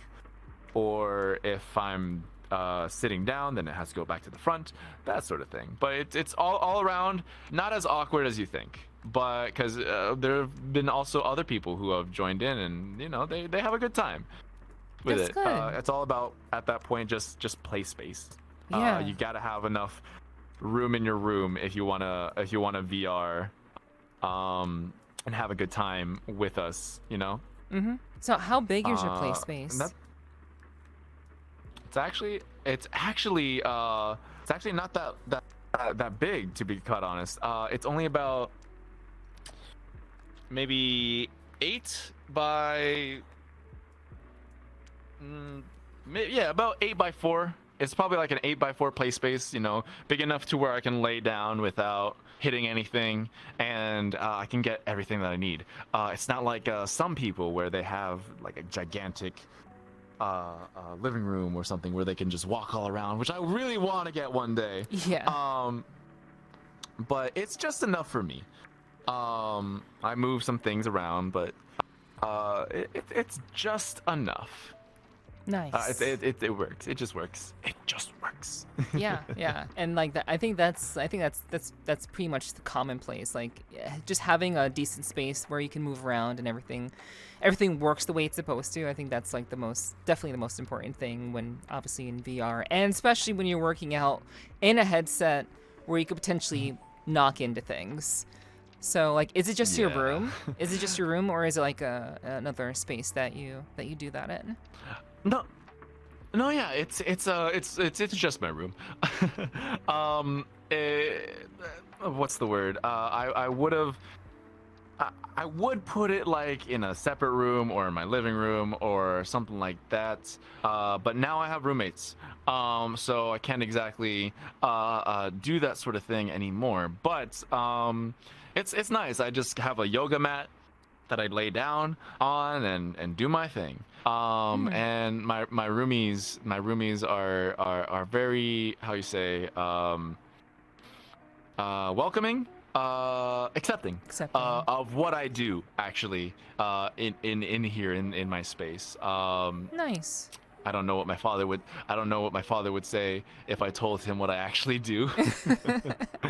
But I just tell him that, like, yeah, I'm exercising, I'm keeping good, you know. Yeah, just I'm keeping in shape. doing what I'm doing. Just keeping in shape. Yeah. as a 3-foot, yellow bean. Yep. He has no idea. He has no idea this whole other side of me right now. You know, he just thinks that, like, oh, you know, he's got his own thing going. He's making money or something. He's living life. Good on him. Yep, I'm doing okay. I hope you're not in stream. That would be terrifying. There. Well, I mean, he'd have to find me first, which chances of that happening are pretty slim. Yeah, there we go. Yeah, I think you're safe. Probably very slim. Yeah. For now. Yeah. But yeah, that's very cool. Like that's so interesting that like you you actually you do all the things, you disinfect everything because you do get sweaty and everything, and that yeah, I think that's actually like serious dedication. That's like more dedication than I've like would expect, because like I can't like I mean obviously you know I've danced like I do like now that I have, well I mean I've danced before, but now that I have like some manner of full body, dancing is that much more fun now. So like obviously you get sweaty when you dance, so like I get it, like I get it, but I can't imagine like doing a full-on workout with like all the gear on and everything. But yeah, true dedication, true dedication. It was actually thank you, I appreciate it. I had to not gonna lie, justify to myself why I was getting full body. So one of the things that I've really wanted to do for a while was the workout stream, and I was telling myself, do the workout stream, until I finally made the jump. And then I did some test streams, and then I did my first runs of workout streams, and then just kind of improved it little by little as I went along. And then it kind of became just another thing that I have to do, or not have to do, but like have fun with while I'm doing it. I don't know. It's really odd to explain it probably to somebody on the outside who's not in the know, but I hope that it makes sense to you and everybody out there too, of like what goes on here. It's neato. I really like this. It's awesome. Yeah, it is very, very neat. I haven't yet caught one of your streams. I need to catch one of them, like one of your workout streams for sure. Like I would really like to see that for myself. As someone who also works out on regularly. I work pretty regularly. I've been really lazy the last couple of weeks, but when I say lazy, I mean I work out like 5 out of 7 days rather than 7 out of the 7 days. So like you know, I try to stay on top of my what. Oh, no, that's amazing. Yeah. No, 5 out of 7. That's some hard dedication. That's some hard work. Yeah. Good on you. Thanks. Like, I definitely prefer like 7 out of 7, but you do what you can. So, but yeah, I definitely get it. Like I just do calisthenics. I don't have any weights. Like I do hope to get weights sometime at some point. Maybe I'll get gifted weights or something. But like for the time being, I'm just kind of without weights at the moment. And I just do what I do, and I eat what I eat. Like, can you tell us a little bit about your diet in that regard? With all the workouts that you do, and what workouts do you do off stream? I know that's kind of 2 questions, but let's hear about like the like your diet. Like, how do you maintain your buff stature? And my 3-foot physique. yeah. And what kinds of exercise are you doing like off stream? So I eat very, very plainly. I know what I know from what I've been fed for most of my life with my father, which is just rice, beans, and chicken, sometimes fish, sometimes steak. But I basically eat that 6 days a week, 5 days a week, every day about right. for breakfast, lunch, and dinner. And it's just very plain, we don't cook with a lot of oil or salt or sugar. If it's not rice, it's like a little bit of pasta, and if it's not chicken or fish or steak, it's one of the 3 usually. And I have a cheat day once or twice a week, usually like one after the other because I have leftovers. And on that cheat day, I'll have pizza with the works, Yeah. all the toppings, or I'll have McDonald's, give me those nuggies, or I'll have like Chinese with the orange chicken all the way, or just some fast food, junk food, oh yeah, KFC, Popeyes, fried Oh, chicken, yeah. good stuff. Yeah, yeah. That's what I like to eat. That's what I have on the normal, and then when cheat day comes, like, yes, let's go. I love cheat day. I really do. Yeah. Cheat day is the best. You have to have a cheat day in order to stay sane, honestly. Because having rice, beans, and chicken, you want to have anything else, but Yeah. 100%. it gets boring. It gets boring quickly, and you just want to have anything else, literally anything else. But that's partial of the reason how I'm able to maintain my figure, I guess. Sometimes I'll cut out rice. I've actually gotten a few tips from well, I guess from friends from modeling, where on what I can do, and when it comes to my workouts, outside of the workout streams, I just do a lot of weightlifting. I have different sets of routines that I do for weightlifting. I do either biceps and triceps. I do chest and back. I do legs, which is just all legs. And then the workout streams are the cardio. So that would be my routine. What I do specifically, I mean, the nitty gritty, bicep curls, tricep extensions, bench press, flies. I do all that stuff with increasing weight little by little, maybe like 4 or 5 sets each, trying to reach like hitting like around 7 to 8 reps, maxing out. Normal stuff, normal weightlifting stuff, nothing really nothing too exciting, but that's just what I do. I've just been doing that for years now, so it's kind of second nature to me, not gonna lie. Nice, nice.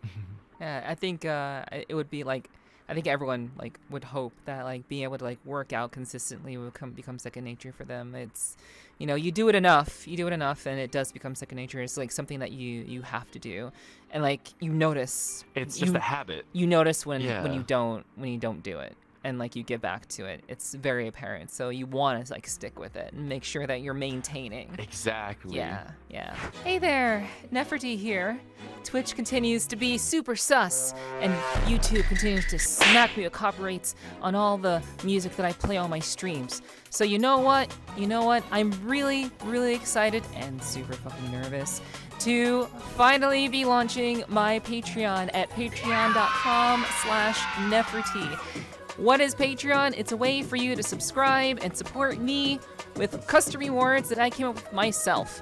Basically, it's there for you, and I come up with it just for you. So starting at $1, you can subscribe to me for starting just $1. Just $1. Really, really simple. And there are 4 tiers currently. There is the head pat tier, there is the snuggle tier, the huggle tier, and the snuggle tier. And obviously, as you go further down the line, the tiers get higher and higher, but the rewards, I think, get sweeter and sweeter. So I just want to let you all know that this is a thing that I've actually launched. I'm really, really excited to do it, and I'm hoping that you guys will be willing to support me, and I'm really, really grateful to all the support that I've gotten. If you want to know the details of why I am doing a Patreon, you can find that out at the About section on the Patreon page itself. You can read that all in detail if you want to know the full-on details. I didn't want to bore you guys with the details. That's just not relevant. But I want to let you all know that this is here and that it's there for you. So let me know your thoughts about the rewards. Please check them out. If things go well, I'll be adding another reward for most of the tiers. I already have something in mind to add on if things seem to be going really well. And I might even add another tier. Things get super, super out of control. I may even add another tier, which I haven't really considered, but I definitely have wanted to add another tier if things go super, super well. So at the end of the day, what I do depends on you guys. So whether you can or can't afford to support me, I really am always grateful so much for you even watching this in the first place, for you liking, commenting, subscribing on YouTube, and enjoying my free content that I put out free of charge for everyone to enjoy.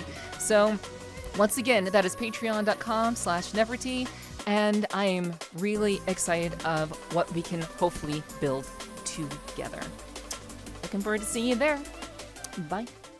Like when you don't shower. Oh yeah. And you just kind of feel it on you. Yeah. When at least for me, when I don't work out for a bit, because there are gonna be those times when you just can't get to the gym or you can't exercise and stuff comes up.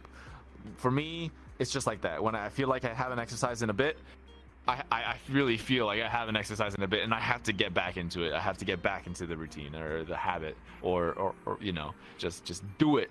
Yeah, just do it. Because it is just a habit. You do it enough, and you just kind of are compelled to, kind of like breathing, I guess. Yeah. Or brushing your teeth. True. And what's your feelings on carbs? I love carbs. Carbohydrates are amazing. Pasta is my second favorite food. Noodles specifically, but pasta in general. I replace my rice with ramen all the time. I make myself like custom ramen. I'll put like chicken and eggs and parsley and cayenne pepper and garlic and just make it taste great. But you have to stay away from him. You can't eat bread. Bread will make you fat. Yes. To quote Scott Pilgrim, yeah. Bread makes you fat. So I don't incorporate a lot of it into my diet on most days. But sometimes I gotta have it. It's good. It gives me energy. I like to have oatmeal in the morning before my workout, with some creatine or pre-workout mixed in, to get some carbs in my system to start the day. Go to the gym, and then have the rest of the day to myself. Or on the flip side, if I'm doing it at night, I would have some bread actually right before the gym, or pre-workout and all that good stuff, and then go to the gym and then go to sleep or come on to VRChat. One of the two. Yeah. So I guess what would you say to someone who wants to get into working out, and they want to get into like lifting weights and all that, and like you mentioned taking creatine pre-workout, and like mixing that in your oatmeal, like would you like how would you say for someone who wants to get into that sort of thing, like what would you recommend, and what would be like the first thing you would kind of tell them for someone who's like brand new getting involved with and they want to get swole? The same thing I would tell. I get this question a lot. Not gonna lie. It's I wouldn't say anything with like the protein and the supplements. No, you don't need any of that. If you want to get into working out, if you want to get into fitness, if you want to start making it a habit, I recommend starting slow. All you need to be heart healthy is 30 minutes a day for 3 days a week. Like a light jog or some cardio, something to get your heart pumping, just a little bit for 30 minutes, and that's all you need. You only need 30 minutes for three times a week to be heart healthy. Because what I see a lot actually is when people want to make that change of going to the gym and working out and doing all that, they want to go full force into it. They want to go, they want to spend hours and hours at the gym. They want to go 7 days a week. But going from not going to the gym at all and then into that, people will always burn out. People will always burn out doing that sort of thing because they're not used to that. Their body's not accustomed to it. And then they start giving themselves excuses of, oh, I'll go tomorrow, or oh, I'll go the next day, or I'll make up for it, or oh, I have this thing to do. They start making excuses for themselves because it's a lot to do all at once to make that huge sweeping change all at once. So what I recommend is you go lightly. You only do like 30 minutes a day. You only go for 3 days a week, and then as you get used to that, maybe you go for an hour. Maybe you go for 4 days a week for an hour. Maybe you do an hour and a half. Maybe you push a little bit harder. Maybe you do a little bit more, and then as time goes on, you find yourself like doing so much with your exercise, but it felt like you weren't really putting that much effort into doing the exercise, so to speak. It just kind of happens that you are going for so much of a dedicated time, and that's how you form that habit. You just do that little step. You do that little baby steps, working towards it little by little until you get to a point where you just do it by habit. And then everything else will come afterwards as you keep going, as you keep pushing yourself, as you keep striving for something better, trying to get that extra rep in, trying to get that extra weight in there, trying to improve your last record. And that's really awesome, Yeah. And when people do that, it's really good to hear like their progress on that. I have a friend actually who started working out like 3 months ago. And he has the late shift, but he always goes after work. He has a gym right next to him, and he's been saying, man, I've been really feeling it in my pecs, and I feel like I have pecs. I feel like my arms can like push anything. Like, oh my god, this is amazing. Like, yes, I wish I could express better. Like, my excitement for you, isn't this great? Like, it's just amazing when you see it happen in real time. It's great. I don't know. It's I'm not a man of many words, but yeah. I seen people like improve themselves and watching them grow and improve. It becomes like a competition with themselves. Like you keep challenging yourself to see how much further you can go until you go further and further and further, and it becomes a fun game that you like play with yourself. And I think that like seeing that happen and seeing the progress is like, I think that's super exciting, especially for someone like you who's like knee deep into it and has been doing it for pretty much their entire life, more or less. Like, it's really great to see. for sure. Absolutely. It's just the best feeling. I really can't like describe it enough. It's just amazing. 100%. So you probably saw this coming, but we gotta talk about what you do IRL. Oh, what I do IRL? Yeah. Well, IRL, I am a lifeguard, actually. Oh, wait, my outfit's a little bit busted. Well, at least you can see my hat. Yeah. I am my outfit's busted. I can't take the suit off. I'm a lifeguard, okay. Yeah. IRL, actually. Yeah. Okay. And that's what I do. That's what I do on the day-to-day. I'm actually just very busy with a lot of different things. I wear many hats. Not only do I lifeguard, I also do commission work. Then I also stream, and then exercising is like my fourth job for me. Commission work for what? And I make artwork, whether it be for, I do a lot of character illustrations, actually. Oh, so you did get into art. You did get into art. OCs. Okay. Yes, actually, I you didn't mention that. You did.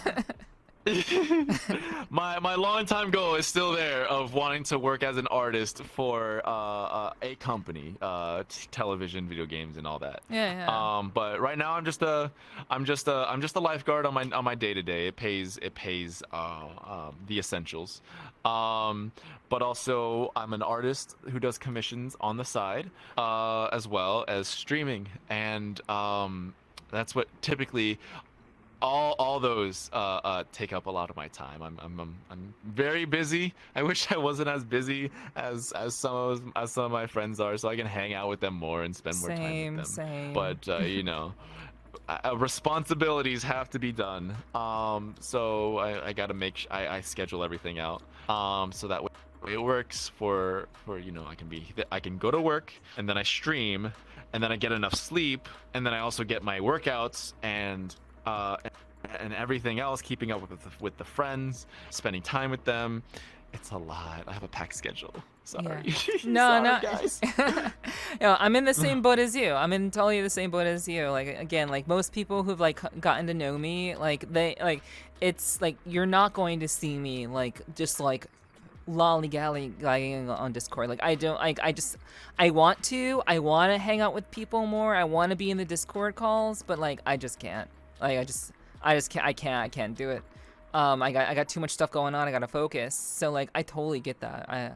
I get the need to want to like focus on like what it is that your creative pursuits. You want to get enough time to rest. You know, you have the commission work that you do, and yeah, I think like it makes sense. But you know, it's good to like try to make time to see the people that matter. I try to like personally. I try to like at least I try to go to their streams at the very least. I try to like jump into like one or two people's streams at the very least to see if like just say hi, see how they're doing and everything. But like yeah, throughout the week, like I'm just trying to like do my shit and be chill and also like produce content and all that. So I get it, totally get it. Yeah, like Yeah. when I'm out lifeguarding, a lot of times, especially if I have the night shift on that day, a lot of my friends stream, and I would love to just be chatting in there with the in their chats while they stream and watching them, or just having an earbud in. But I gotta make sure people don't drown, so I can't do that. Yeah. And that takes a big chunk of my day too. So it's just like I kind of wish I wasn't doing that, so that way I can be around more. But also, yeah, my current short-term goal is maybe being able to get a stream in such a way where I can do this full time. So that way, I can spend more time doing artwork and also being able to also stay in school without being, what's the word, absolutely losing my mind with just how busy I'll be, Because yeah, With because this you're next also upcoming in semester. school with everything. Mm-hmm. On top of all the things, you're also in school. Yep. Yep. I don't know how I do it either. Yeah, that's a lot. That's a lot. Jeez. Yeah. Yeah. I again, all the respect for you, dude. Like all the respect. That's a hell of a lot to juggle all at once, and yeah. I don't think I'm doing all of that, but like definitely kudos to you to like keeping up with all of that. How's the commission work been going? Commission work has been pretty good. I have a long wait list of work that I need to get up onto. I have a wait list, but yeah, I make all kinds of content when it comes to the commission work, and all those kinds of content.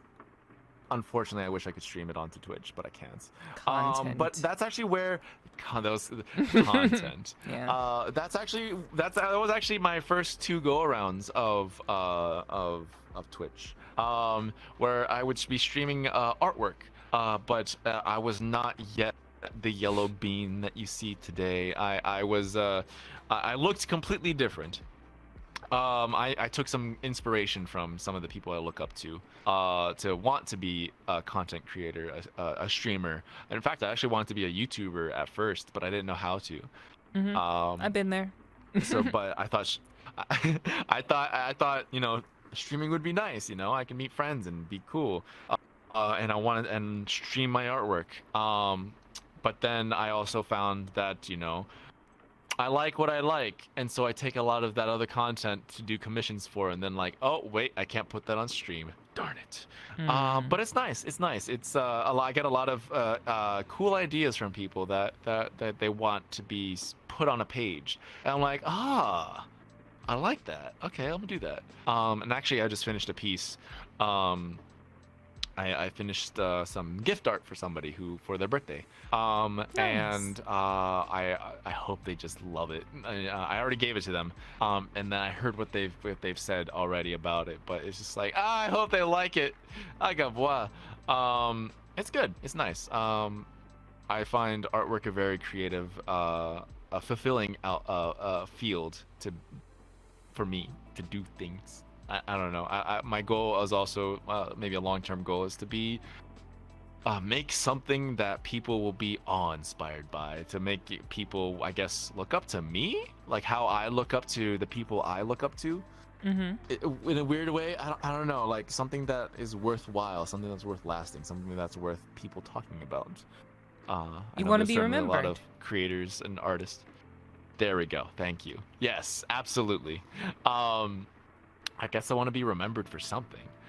Make something that will wow people, that people just really like. Whether that be a movie, a TV show, artwork, still images, start pictures of things, whatever the case may be, whatever I make, whatever I, put out there for people to judge. Please judge me nicely.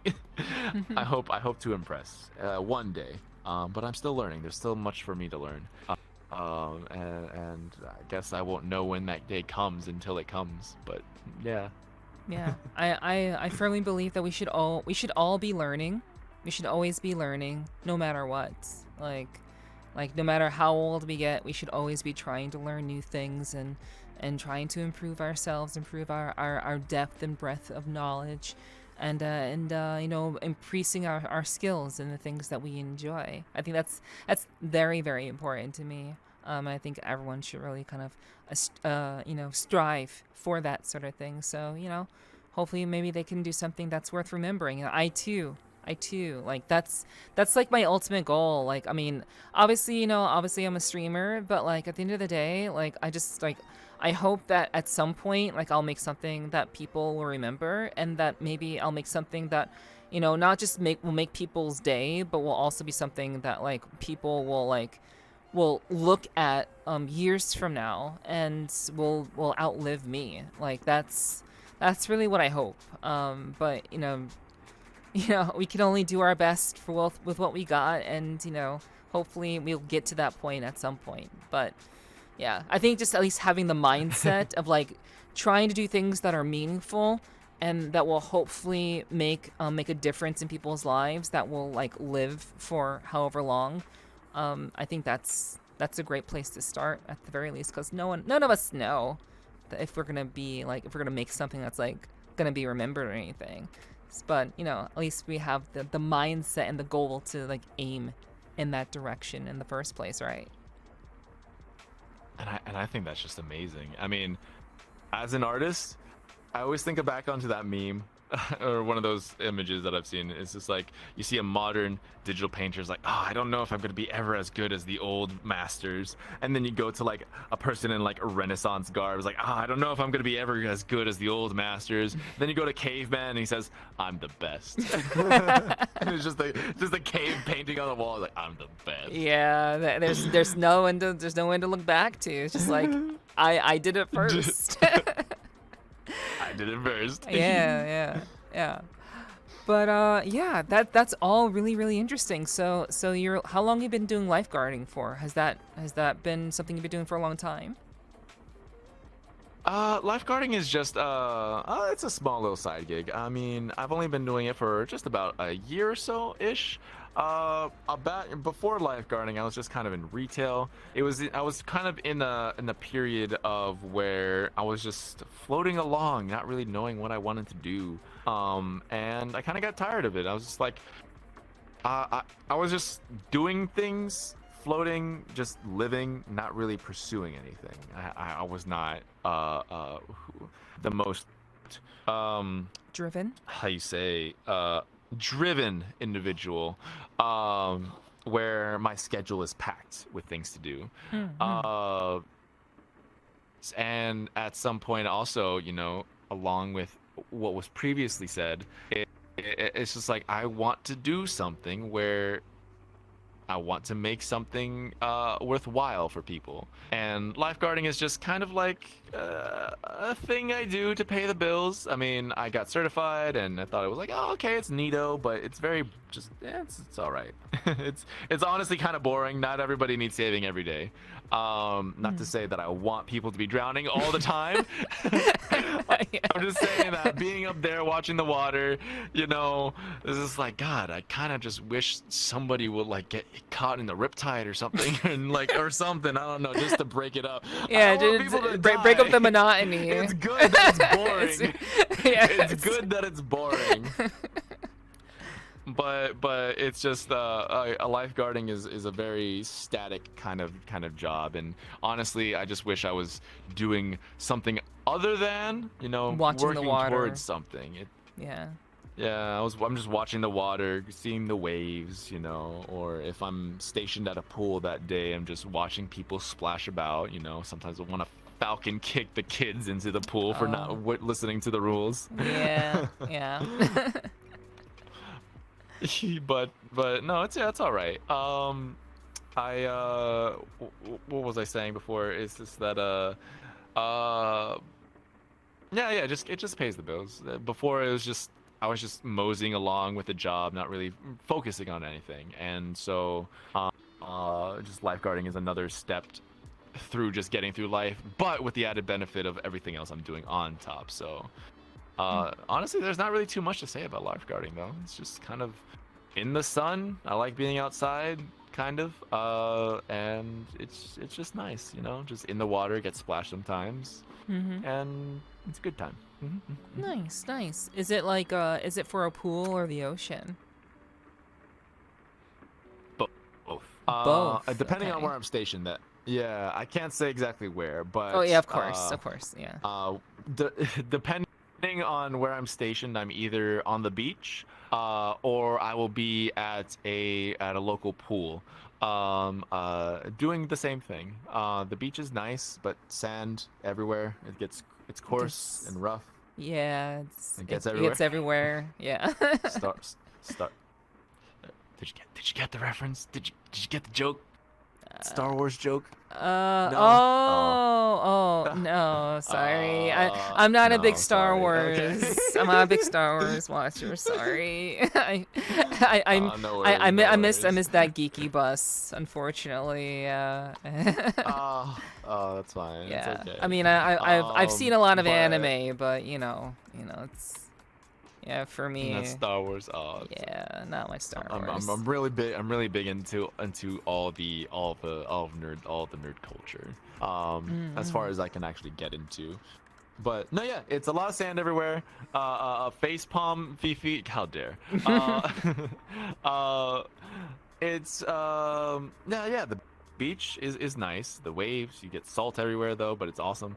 The pool, it's nice, but it's also kind of boring. A lot of kids. It's just a lot of kids. I don't know. I've had my fill. Not gonna lie, but it's just nice. It's all right.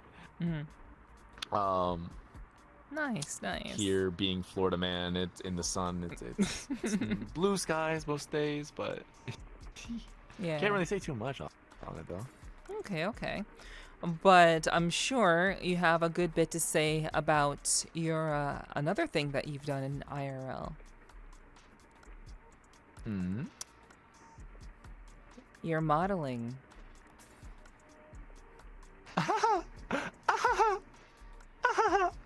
Yes. So Yes. Yes. so I've been very curious have about done this. I have done a bit of modeling. I have done a bit of modeling. It was not anywhere in my sphere of things of me wanting to do. Like, I've not been wanting to be a model or do any. I was just not interested in any of that kind of sector of fashion. But just one day, it kind of just fell on my lap. Hey, do you want to be a model? And I was just like, Yeah. And so, like, this is literally how it went. When I was working at a restaurant, I was given a business card. Say, hey, I like your look. I like your hair, I like your face, whatever. Here's my card. I'm like, okay, whatever. I threw it on my desk. Weeks passed, whatever. I had a really bad day at the restaurant. It's just one of those days. You just want to get up. Everything sucks. That's another reference for you. Music. I came back home. I looked at the card. I was like, okay, let me give this a shot. Called him up. He says, oh yeah, you're that guy. Hey, hey, you want to come over? We can talk at a coffee shop. Went to the coffee shop. Okay, I'm gonna introduce you to my partner. Next day happens. Hey, we got a contract for you. Bam. Want to be a model? I'm like, oh. Okay. It's moving real fast. Moving real fast. And moving real fast. Yeah. So when I did that, it was around this time where I was putting myself into situations where I did want to talk to more people and experience life. Yeah. So I modeled in Miami. I modeled in New York. I was gonna go to Cuba. I was gonna go to Puerto Rico to model there. I did a few shows. I went to New York Fashion Week. I saw a lot of money, like you wouldn't believe. I grew up in a place where it was not a lot of. I didn't have a lot of things, and then I'm just here at these super duper high expensive places with high fashion, and I was just in it, and I was just a whiplash with like everything that I was seeing, and it was a nice experience. I did not thoroughly read my contract, so while I did get to model, it was kind of a wash. It wasn't making me a lot of money, and I wasn't losing any money, and it just kind of wasn't worth it. But I did have a good experience with it. I got to meet a lot of people. I got some more tips on nutrition, because that's big over there for obvious reasons. Yeah. And I made a few friends, and I'm glad I did it. Would I do it again? I'll read my contract better, but it was fun. No, like honestly, I wore some very, very nice materials. I've been on some magazines somewhere, but by the time you see this, you won't be able to discern me from any of those magazines, because that was years ago. So good luck trying to find it. Yeah. But it was nice. It was nice. It was fun. But here I am in VR. Yeah. I like this more. Yeah. you get to be buff and goofy and fun and a geek in VR, not walking the catwalk. It was honestly stressful, not gonna lie. Like when they were teaching us on how to be like model material and all that, and then when I actually did it for the first time, it was nerves up the wazoo. Like I've never been so nervous in front of a crowd before, but I did it. I got myself in front of the crowd for the first time with modeling, and I'm glad I did. So now it gave me the experience of doing that. And then a side story. I went to a convention, actually, with one of the 18+ events, and I won't go into too much detail, but there was a cash prize of I think $100 or $200 or something like that, and you had to get on stage and you had to perform for an audience. And me at the time being like, oh no, I can't do this. I can't like this is absolutely not something I would do on a normal basis. But there's no cameras. I'm not gonna see anybody there. So guess what I do? I go up there on stage and I do it.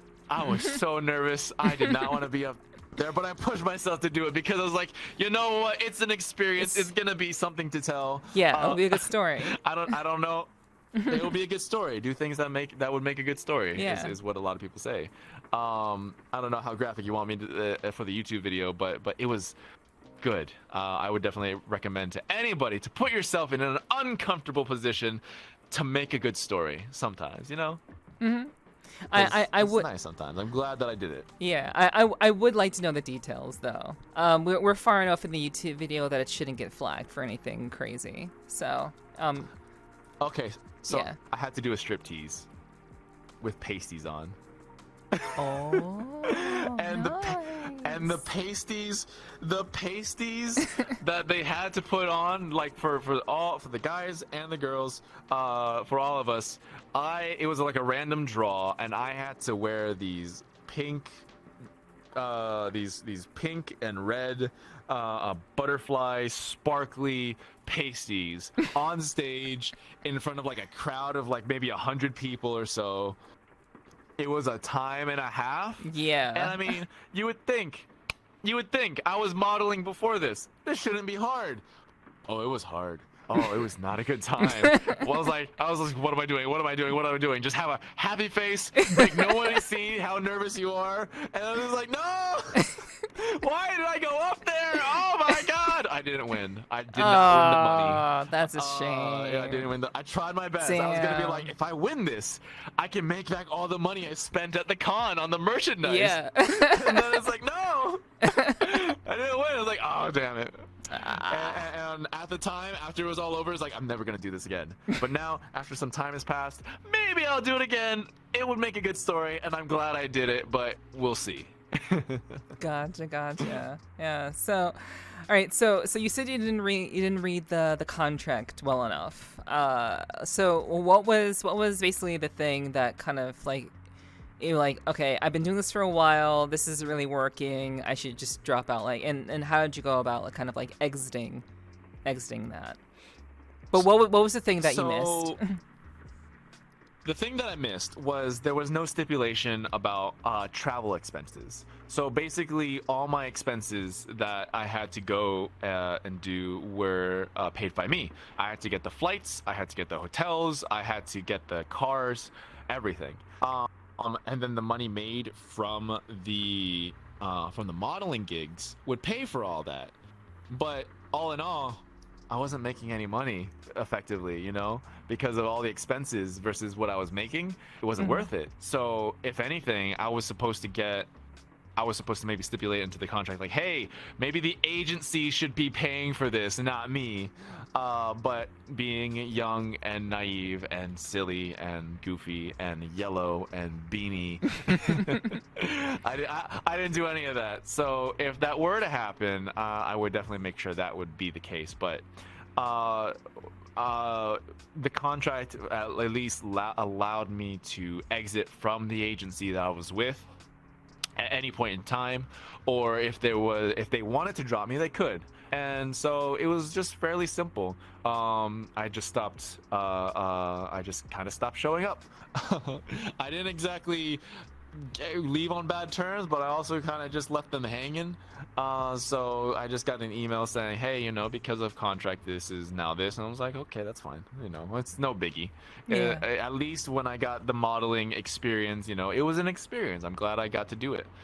But you know, I don't think it's gonna be in my future, because it's not really what I'm interested in. But if it happens, it happens. I'm just kind of like vibing and flowing, you know. Yeah, I mean, like you don't really have to like you don't have to exactly like do the modeling thing. Like you could always just like you find yourself someone nice, work on your striptease with them, model some nice clothes for them. I'm sure she'd be a big fan. Well, Huckabwa, a bit. Wait, I see what you did. I see what you did there. Hey, I didn't do anything. I'm just saying. I'm just saying, like that's like. Yeah, she'll be the only one to see it. Yeah, she'll be the only one to see it. Fan. Yeah. Yeah.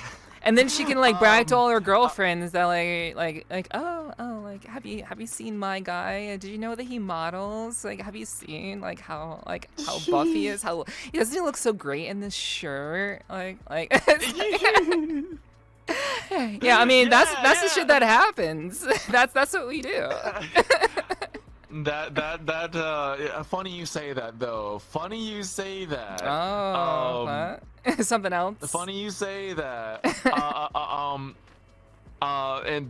Maybe in the future something like that will happen. But I think that's as far as we can talk about that on this platform. Okay. All right. That's fair. I will take that. I can accept that. But keep an eye out. all right. So I do want to. I mean, speaking of, girls liking, the yellow bean, the buff yellow bean. Let's talk about your love life. Let's talk about it. Okay. Yeah, we do Let's this. Talk about it. Yeah, we do this with everybody. Like we do this with every guest. We always ask like some questions depending on who the guest is. But are you single, Runey? No, actually, I am not. Okay. Yeah, as of very recently, I am not single. I am not on the market. I am in a relationship. Yes. Nice, nice. Congratulations. With thank you, thank you. Mhm. Yeah. It's very nice. I'm in a relationship with another streamer. I don't know if this is appropriate to name them, but yes. We're nice. We hang out. We have a good time. We actually saw Mario. Oh, cool, Not too cool. long ago. Actually today.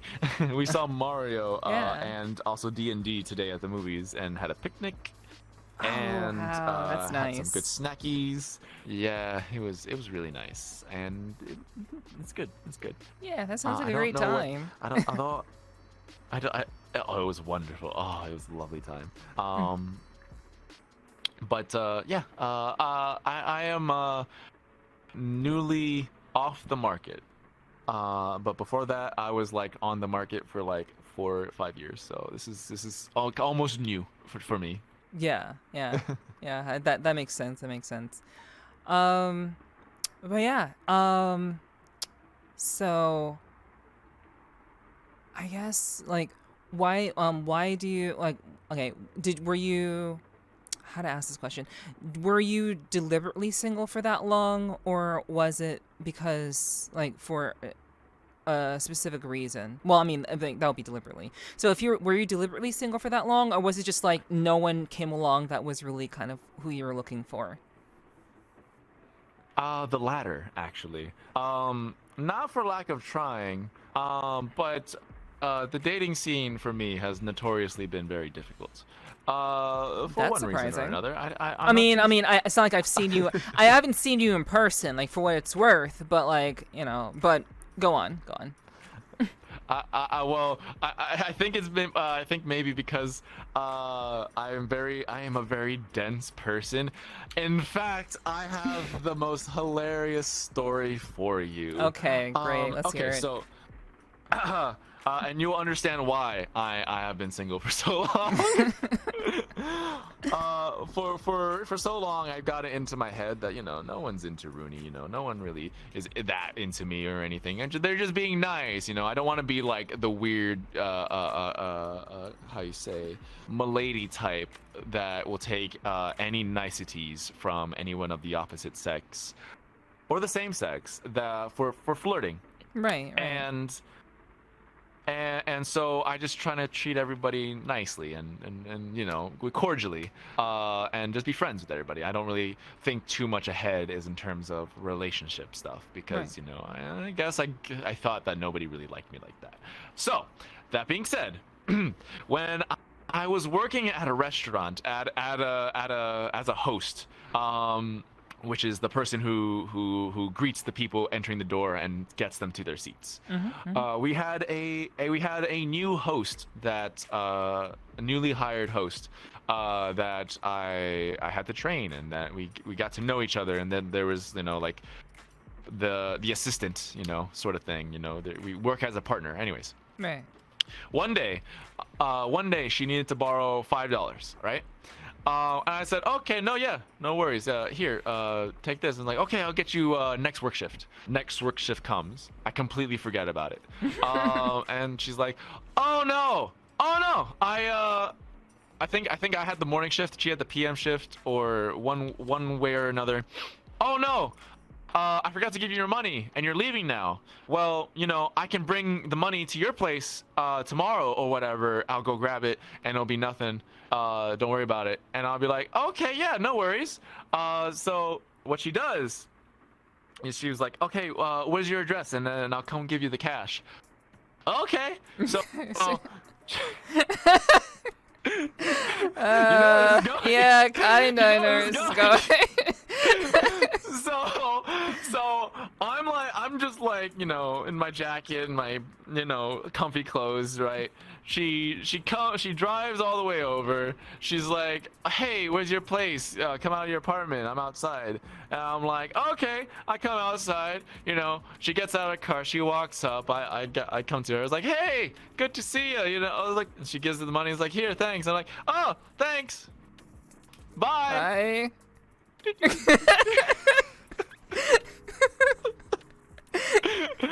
And then I go back inside and I keep playing games, and she goes in her car and she goes home.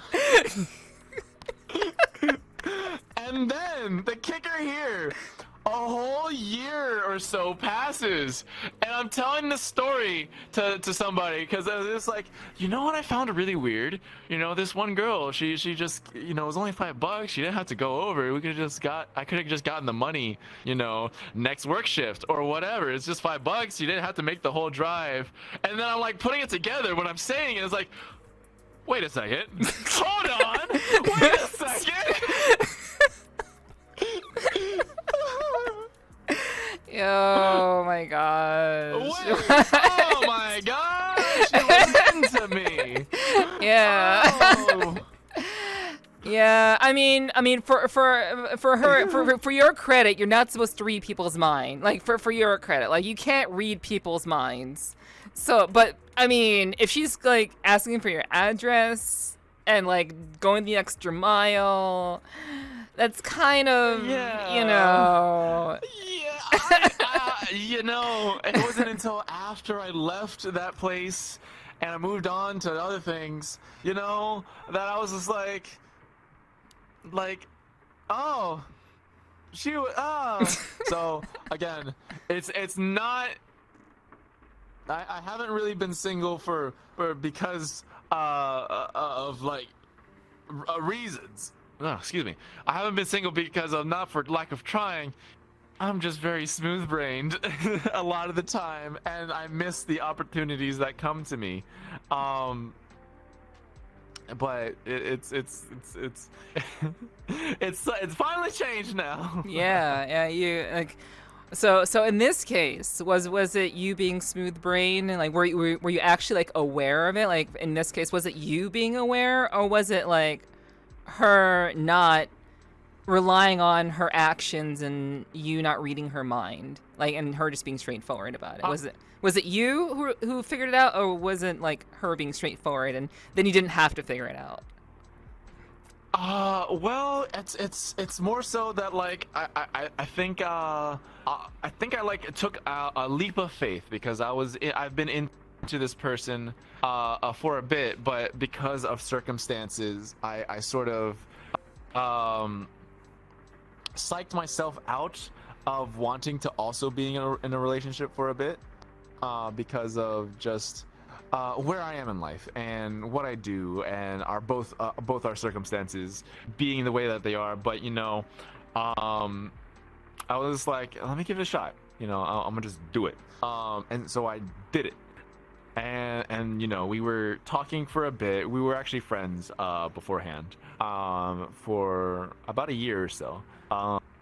But I never really made any kind of move or anything like that because of said circumstances. But you know, after, you know, a long time, I was just like, you know what, those circumstances don't exactly, you know, matter. I can work around them. I can make it work, you know. And so I confessed, and you know, it went from there, and we hang out more and getting a little bit more gushy, and then, you know, she said yes.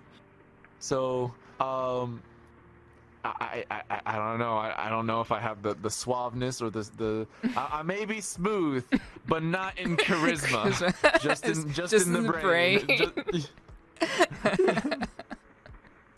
So that's kind of how that came about. But yeah, it's I find them just absolutely lovely. And yeah, we just have a lot of common. Just Nice. a moment here. Yeah. But yeah. So you took the leap of faith. You confessed. It worked out. I mean, like, I think the interesting thing about you, Runey, is that like you don't have to be smooth. Like you just being like a goofball and just, you know, just being like very fun loving and like a bright personality is like, I think that's plenty. Like you don't need to be like yo, how you doing, girl? How's it going, Hey, yo? yo, baby you know, girl, you should come can I over. get Yeah. them digits? Yeah. You don't gotta do that. Like that's like that. I'm pretty sure that's not what like 90% of girls are looking for. Like they're just looking for a guy that's actually like honest, straightforward, that has some level of integrity, and has some goals, and are like they have something that drives them. They're creative. They're interesting. They have an interesting sense of humor. Like they're funny. Like most girls just want someone who has integrity and is funny. Like I'm pretty sure about that. Like That sounds pretty wholesome. Not gonna lie. You know? yeah, like just and obviously like someone who like has goals, and someone that's like actually like going somewhere or trying to go somewhere. They have a plan. They're not just like sitting at their home like playing video games all day. Like someone who has some desire to pursue some level of greatness or some level of interest. I think that's like girls don't really need like smooth, suave, huge muscles. Like suave and huge muscles is like those are like pluses. Those are pluses. They're nice, but that doesn't make a good relationship. Like a guy with big muscles doesn't guarantee they're gonna be substance. Yeah, it doesn't guarantee they're gonna be a good person, a good partner in a relationship kind of thing. Yeah, but there definitely has to be substance there for sure. And that's kind of like, I guess that's kind of a little bit of why I may have been sucking myself out, as I was mentioning, for a relationship, because for I guess the longest time, I wasn't exactly working towards something. I wasn't doing things that could, I guess how I mentioned at the beginning, where I didn't feel like I was progressing towards anything. And so I just took relationships out of my head like it wasn't going to happen, because like who would like me? And then I did start doing all this stuff, and I did start getting a little bit more productive with myself, and I guess maybe that brought a little bit more confidence to me, where I can have the courage to ask them about about doing that kind of thing, and maybe that's a little bit of a motivator for anybody who wants to self-improve a little bit. If somebody is really into you, they're going to notice that. They're going to see about all the things that you do, and what you drives you, what dreams you have, what you intend to do in the future, and all. Because both ways, that's just attractive, like having goals and wanting to be better, and Absolutely. I don't think that's neato. 100%. So what is it about? I guess what do you personally like look for in relationships? Like what are your standards? What does a guy of your stature, of like you're funny, you're creative, you're geeky, you love anime, you work out, you take care of yourself, what are the things that you would like to have? And apparently I would imagine the person that you with has qualities of that nature. Well, for me, she has to be an anime. What? No, I'm just kidding. Yeah. For me, I mean, I especially adore how much in common we have together. Like what? That's one thing that I really like, is that that we share similar interests, especially because, not gonna lie, when I have been in a couple relationships before, there have been times where I got into them without really knowing what I wanted. Where I've been in relationships where we didn't have anything in common, where we didn't have shared interests, where the conversations went kind of one direction without like much input, sort of thing, on the other side, and it was a lot of like teaching, quote unquote, of like things. So what I found that I like is that not only do I love a sense of humor, not someone that I can be goofy with, somebody that I can, say the silliest thing and it may make no sense, but it just hilarious. Yeah. But also that we can share in how you say like video games and anime. I love that we can share into nerd culture, especially as like a big aspect is what I like. But I also really value kindness and I guess attentiveness. But I mean, who doesn't? Yeah. Like that people remember things that that I can look at them and it always just brings me a smile, sort of thing. But I guess that's already getting into the stages of liking the person. So Yeah. I guess that baseline, that we share interests, that we should share a laugh, and that I don't know, there's that like spark in there that has to be there, sort of thing. And like, I guess, what would you consider what would you consider a spark? What would you consider to be like the main thing that's like this is like I guess in your case, what made you confess? I guess I'm assuming the confession came from the spark. So what was that? Well, it was two things actually. It was two things. When they made me laugh so hard when I was folded over, tears coming out of my eyes, I was laughing so hard my head hurts, and it's that kind of laugh where you're laughing so hard that no like audible laughing actually occurs, but you're just sort of like convulsing in laughter because of just the craziest thing that they said or whatever the situation. And that that they remembered like some obscure knowledge about me that I've only said like once or twice, but they remembered, and I was like, oh my god, Yeah. it was just those two things, and it's just like these feelings. My cold, dead heart. What are these feelings? My icy cold, never to be loved heart. And then I was like questioning things. But it took me a while to really muster up to understanding it. Like, is this what I want? Is this where we're going right now? Is this happening? Sort of thing. And there was a lot of doubt. Like, not gonna lie, because I guess I just work with my own mental things about myself, and there's a lot of self-doubt in there. There's a lot of things that I'm working around that make me just hesitate a lot about a lot of things. But when I finally did, and I was just crossing my fingers, hoping things worked out, and I guess they worked out. And I'm kind of curious. I wonder where most of this is gonna go. Because it's gonna be fun. I hope it's fun. Yeah, hopefully the journey is a good one. I think with any relationship, it always, like, no matter how good or bad it is, there's always the aspect of like hopefully learning something from it, good or bad, and that was hopefully a worthwhile journey. And like, if there was like a spark there, and life is about taking risks.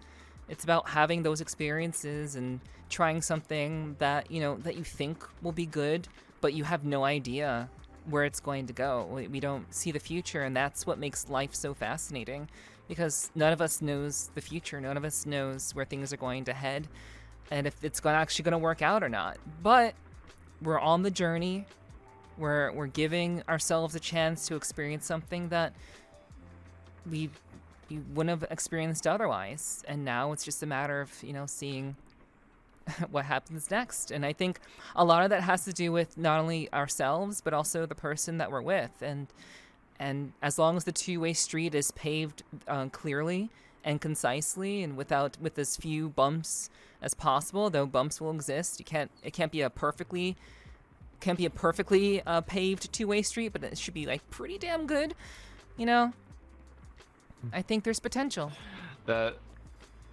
I could not put it any more concisely or coherently or as eloquently as you have. Like, you hit it right on the money. Thank you. Life is all about living experiences and just the good and the bad, whatever it is. Just living life and learning from everything, you know. Absolutely, absolutely. So, what do you have any advice for guys who may be, doing the whole mental struggle thing, who may be doubting themselves? Like, do you have any advice for them? What did you do, and would you like to share any of that with them? Any with self-doubt and advice. Now, this is interesting. I can only speak upon my own experiences and how I guess I work through it. So don't take this as gospel or anything like that, but I definitely feel like working on something worthwhile, something that you like, or some kind of goal, some kind of thing that will make you want to strive for something is really really good for helping with your self-confidence with stuff, whether it be working out, whether it be artwork. Maybe you're trying to get that promotion at your job. Maybe you're trying to get some projects done or go through school, something of that nature, something that you're not just how you say, floating through life like you're a leaf in a river. I would say, don't just simply exist. Live life. Go out and experience things. Go out Touch and grass. see new things. Sorry, I had to Touch say it. I had to grass. fucking say it. Yeah. Absolutely. Touch grass. Touch grass. We're like if you haven't done something that you maybe would like to do, definitely go ahead and go out and do it. Go out to if you're not one for clubs, go to a club just to do it once. Go to a rave, go hiking on a mountain, or go walk on the beach. Go to a movie or to dinner by yourself just to do it. Go to a different part of town just to explore it as a drive or something. But definitely try living your life as best as you can and as you like it, while striving towards a goal, an end goal, somewhere where you probably want to be, something that you want to maybe improve on. Maybe my ultimate end goal when I'm old is not only to be super duper buff and fit like Master Roshi with a big old white beard, but also to be able to just sit around with the person I love playing video games all day and just relaxing, and not having to worry about the troubles of the world. And the only way I can do that is if I work now to reach that end goal. And along the way, we gain a little bit of confidence with ourselves. And I don't know, just never stop working on something. Maybe obviously give yourself some breaks, but just little by little, that's all you need. Just little by little steps all along the way is what I would say that would help work towards your confidence.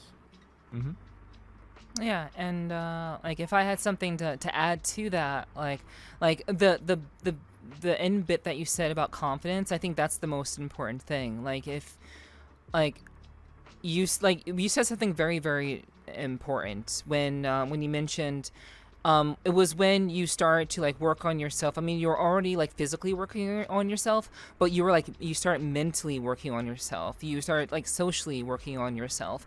You were putting yourself in uncomfortable situations where you had an opportunity to build confidence, and you were doing these new things, and you were just becoming a more well-rounded individual beyond simply being an anime geek and a guy that enjoys VR chat. You're becoming just much more well-rounded as an individual, and that builds confidence. That allows a person to feel as though they're going in a right direction. They're headed towards something. And I feel like if an individual, guy or girl, whomever, works towards having that level of confidence in themselves by working towards something that they're passionate about, I think the rest will kind of fall into place. There's one thing that I've said, that I know Chels has said this before.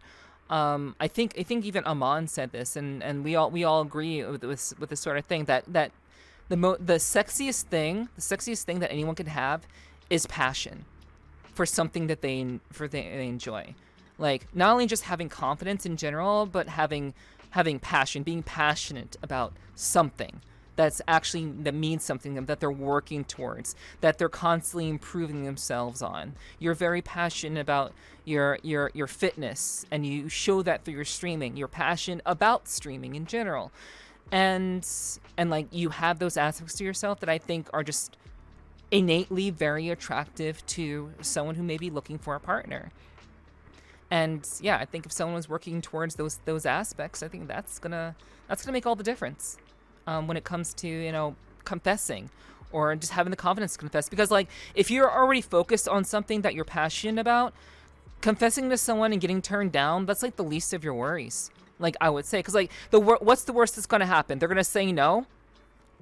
It's not the end of the world.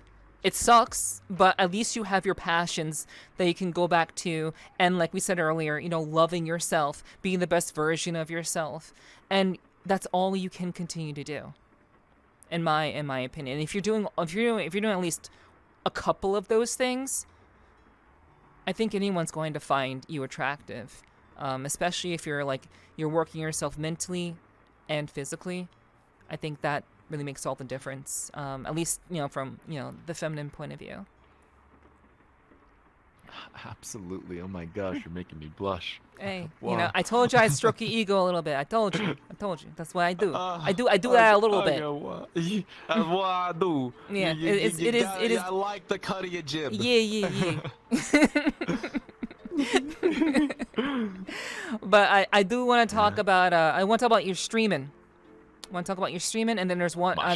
There's a couple other things I want to talk about after that, but we're gonna go into streaming because, like, I do want to talk to you about that, just so people get an idea of, like, when they go to your streams, what are they going to expect, and I want them to kind of get a sense of, like, who you are as a streamer. So hopefully they'll be encouraged to come check you out, whenever they watch this.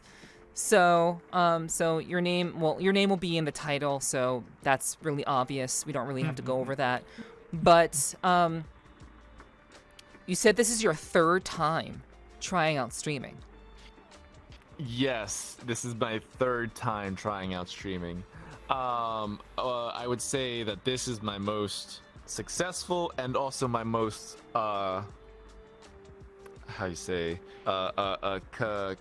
consistent streaming. Hi, I am Lirunes.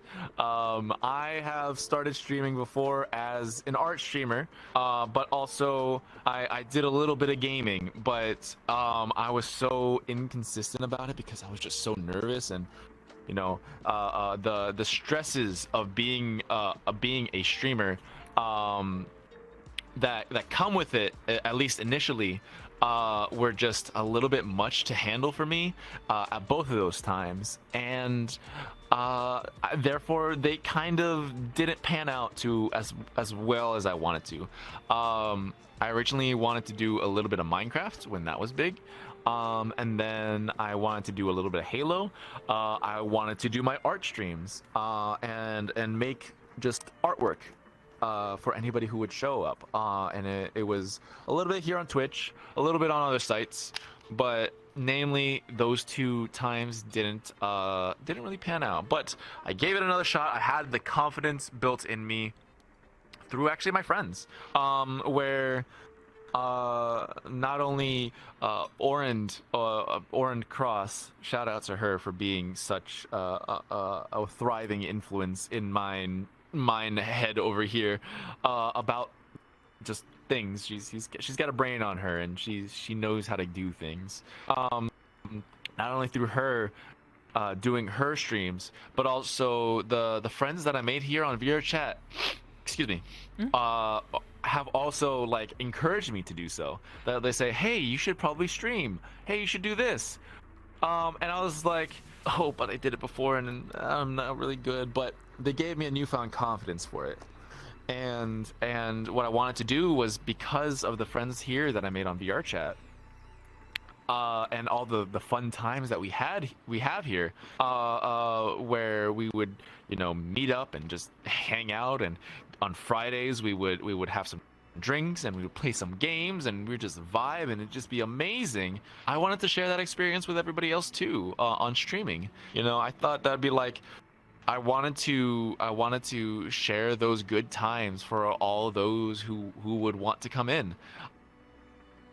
And so that's kind of where I started. I wanted to show people what VRChat was, even though it's kind of, I don't know if I would say a crowded market. I didn't know actually a lot of VRChat streamers when I started. I just knew a good amount of the big VTubers that were out there, but I never really delved all too deep into the VRChat market, especially in the furry market. I didn't know anybody. So I thought, why don't I give this a shot? And I had a goal, I had a plan, is that I would try this for a year to see where it went, because I know that it would take a long time for anything to get rolling when it came to streaming.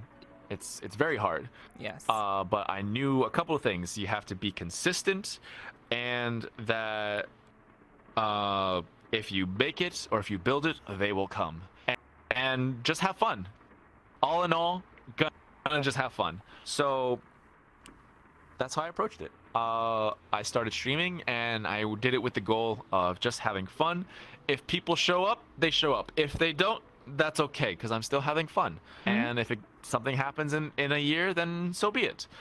If it doesn't, so be it. I'm not gonna have a rough time with it. But that's kind of the main goal of my channel, is just having fun with it, just having a good time. Like, I like to think back at when before everybody kind of split up, but when I did have my own friend group, when we would just hang out, watch movies, or just play games, like just I guess BSing and just throwing jokes at each other, and just vibing. I want to bring that sort of energy to my streams, where we do have that, that friendliness to us. I wouldn't say like brotherly, but more like just a good buddy, to have a laugh with, being goofy, and playing games with each other and just hanging out. That's kind of the vibe that I've been wanting to go for a long time. And then as time went on, I hate scary games. Scary games I cannot get through. You and but me both. Doing it with friends, yeah, it makes it a little bit easier. And just the way that I scream, the way that I get scared. Oh. I'm sure people love it. They do, I've been told. I can get through with friends, and chat being there gives me just a little bit more confidence in the spooky games, to do things. So I like to incorporate spooky games into my streams, where I'm absolutely losing it at just the scariest thing ever. I hate it. I don't wanna, but I'll be brave just for you.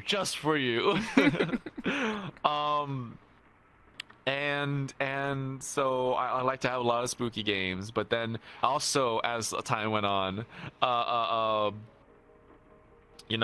like say, hey, you wanted to get the workout stream going, right? You wanted to do this for a while, right? So I was like, okay, yeah, I do it. How am I gonna do this workout stream? I gotta figure it out. So I found out a method of doing the workout stream that really worked for me, that where I can get the most out of it, that where I can be kind of like an instructor for the workout streams for anybody who wants to join, who don't know how to exercise, or who don't know too much, but want to get into it. And I'll be there for them, to help them with any of the knowledge that I can provide when it comes to fitness and all that. And then, well, yeah, I guess in the future, I also want to incorporate some more art streams, or just maybe just vibing where we watch silly YouTube videos, or something of that nature, where uh, my community is very small, but they're a lovely bunch. The ones that I always see in chat every day, and also the ones that I don't see in chat every day. They're like, but I know they're there because very rarely, very seldomly, I don't like to look at like the numbers of people who are there, but sometimes I'll just like open up like who's there watching, yeah. and I'll see some friends there who are watching, and I know they're not chatting, you know, but they're there, and it just warms my heart to see that they care and that they want to support. Yeah. And I do that that's too. that's kind of yeah. It's I love each and every one of them. And like that's just what I bring to the table. Just good vibes, goofiness, just chilling, chatting, and just being friendos in my community. It's like a pseudo official name of everybody who's in my community. They're friendos because I like being friendos with everybody. So if you want to be part of the friendos in the Runey community, you know, come along. We'd love to have you. We like memes and dumb jokes and all that. And yeah, it's a good time. I may not be around all the time because I'm hyper busy with everything else going on, but when I can, I love seeing each and every one of you out there, you know. Yeah. I'm glad. I'm just glad that there's another streamer who's is like very similar to me in that regard. Like you say, like you're very busy, and like I am notoriously absent from my Discord, and I warned them. I'm very, very bad with like community related stuff, like, and I'm very busy. So like I did warn them, but they wanted it, so I built it. And I hope that they like it. But yeah, I totally get that. Like I like, you know, just as you love seeing people in your community show up, I really appreciate that too. I'm definitely of the same mind there. And like, do you play any other games besides VRChat? I know I've seen like I did some, you know, I did a little bit of digging. And yeah, and I saw that you occasionally play other games. But I mean, are there any other games that you're maybe looking to play in the future, or that you normally kind of fall back on just for fun? Anything like that? While I do play mainly VRChat, semi-pseudo, I think it's more like a half and half, because the workout streams, while they are in VRChat, it's not exactly the VRChat experience, because it's a workout stream and we're just there in one world and we're just getting being sweaty with each other while Yeah. we exercise. Getting sweaty, exactly. Yeah. So I guess working out is a game, but VRChat is the one that I love to be in and have the most fun. But also, because I'm a lifeguard, we've actually been playing a lot of Subnautica. And it's a spooky game, so I thought it just fit right into it with the spookiness, because in VRChat we go and do spooky maps a lot. But also off of VRChat, when we play Subnautica, it's like, well, I wanted to play another game. We were playing Elden Ring for a little bit as well, but my friends made it too easy, so I think I fell off. We were playing Metal Gear Rising because the meme was popping off with all the Metal Gear Rising memes, so we thought that would be a neato idea to play that. Playing Monster Hunter, but we were having tech issues with Monster Hunter, and Monster Hunter is my favorite game series to play. But we weren't able to do it. Yeah, I love Monster Hunter. That's my favorite game franchise of all time. I absolutely love it. I played most of the games, but I was just like, man, what game should we play next, you know, after we beat Metal Gear Rising? Subnautica, spooky, water, lifeguard. It's a great fit. Yeah. So we played a lot of Subnautica, at least the first one. We beat it. We beat Subnautica 1. It took like 4 months, I think, Mm-hmm. to get through. But we did it as a community, and it was super duper fun, super duper scary. They made me feed one of the little fish that you can catch to eat because it's a survival game. Right. You can take that fish and you can feed it to the gigantic leviathans that are in the game that will eat you in one bite. And they're scary in VR because we were playing the games in VR too, so it's extra spooky. Okay. Yeah, there's a mod you can get so you can play it in VR and you look around, it's like you're in the water. Oh my god, it's great. Anyways, they made me feed the tiny little peeper, the little fish, to the gigantic leviathan. Just get up, just feed it to him, and just like run. And when you get thalassophobia is a real thing. The fear of the ocean. Yeah. And I think I might have it after that game because the things that will eat you. Oh, Yeah. oh, gabois. No, screw that. Screw that. Yeah. So now we're playing Subnautica Below Zero, which is the sequel, which is not as scary, but it's still nice. Okay, cool. I mean, yeah, it's great that you have like little like themes that you're doing with your community, and you're playing like various games that that are in line with who you are and what you do, and it's very very cute, very very cute. But yeah, VR underwater. Yeah, I definitely have issues with that. Like I have issues with like the void. I talked about my phobias like 2 weeks ago on stream, and yeah, I have issues with like void spaces. Like can't deal with them. Ooh, you would not like Subnautica. Yeah. Nope. I don't like no. void spaces. Yeah, it bothers me. Like people get claustrophobic. I don't like large spaces that have no end, appear to have no end, and it's just one color, ish. Like can't do it. Cannot fucking do it. But yeah, that's very very scary for me. But yeah, that's cool. That's cool. So how often do you stream? I mean, I've looked into your streams, but like on average, like how many times a week do you usually stream? On average, I try to stream five days a week. My workout streams are typically shorter than the rest of the streams, which is 2 days out of the week. But I try to shoot for 5, and with the lifeguarding job and trying to also manage my schedule on the in-between with everything else around, sometimes it's hard, sometimes it's not, but we typically do 2 workout streams a week, Saturday and Monday, at 12:30 Eastern time, 12:30 p.m. Eastern time. Then we have VRChat streams on Friday and typically Tuesday, where they are a little bit later. On Tuesdays it's usually like 7:30, 8:30 p.m. and on Friday it's like 5:30 p.m.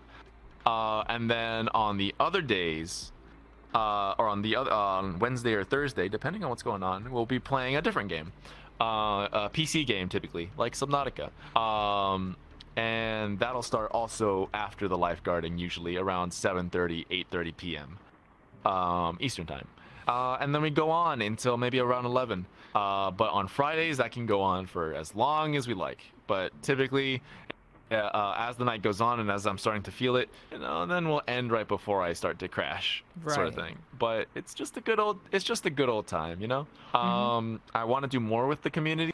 I want to set up community events where we can play together with a lot of us in VR chat and stuff. It's just it's kind of difficult to find a more time than what I could spare to like really do that. So with what I can, I'll do with what I can. But until then, I mean, I'm sorry, but like I want to do more. If I can, like I said earlier, maybe if I can get the streaming thing to work full time, I can be able to do a more here in the virtual realm, which would be very fun. It would be neato. It would be definitely neato. Absolutely, yeah. I'm in the same boat as you. It's just I don't have all that much time to like run a community events. Like I'm trying to like make time for little things, have little conversations, have time, from personal time, resting time. It's like super rough for sure. So speaking of streaming, I do want to talk about the most recent event that you were a part of, which was Vulcan's talent show. I did want to cover that as one of the last things that we'll talk about tonight.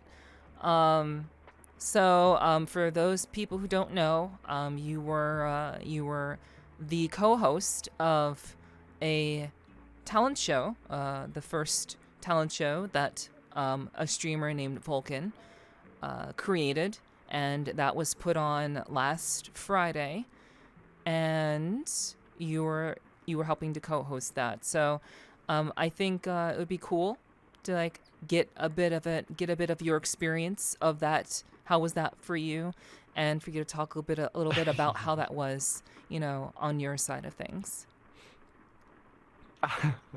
Well, I mean, I was just completely honored to death that Vulcn wanted to have me on as a co-host for his talent show. I didn't know how it was gonna go, or how like they wanted it to be run, or like really too much until like the day of. But I was not nervous at first, but then I became nervous a little bit, and then I just kind of like sucked it up, and then sort of tried my best to do what I always do. At least being able to stream for an entire year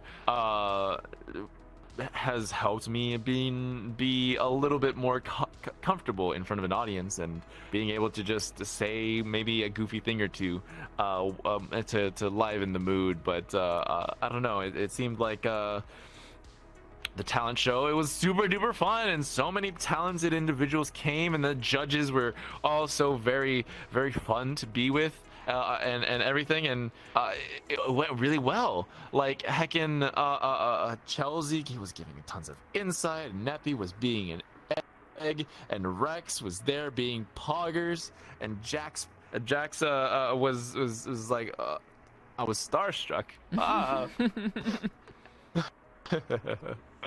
I really enjoyed just being there.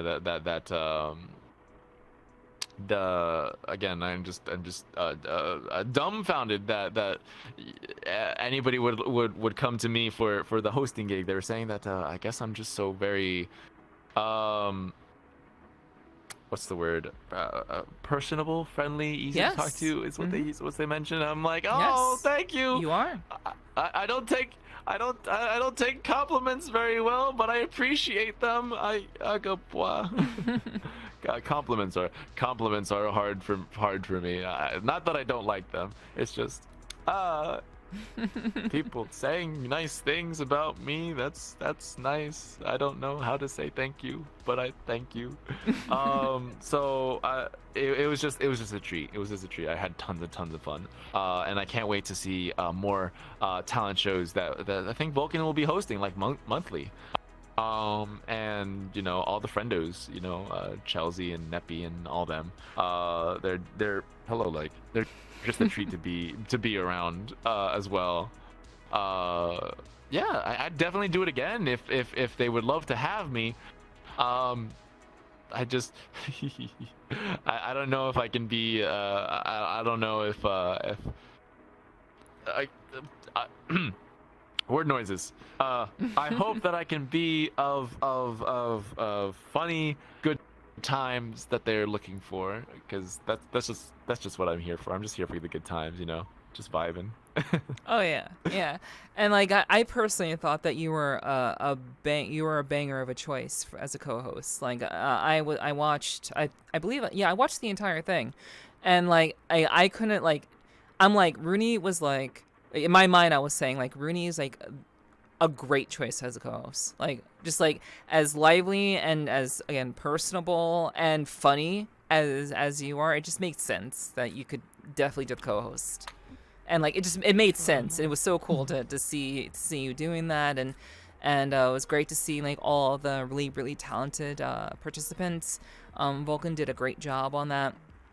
and I'm glad Yeah, the Vulcn did amazing in organizing yeah. the entire thing. Yeah, for sure. Absolutely. I was definitely surprised. I was surprised in a positive way, and I'm glad that I could watch it and see it with my own eyes, and obviously, cheering you and everyone else who was there. Again, like they had some great judges, really really great judges, and yeah, and just it was just a really really cool event that was really well put together for the first go round, and yeah, I was really really impressed, and yeah, you did a fantastic job, Runey.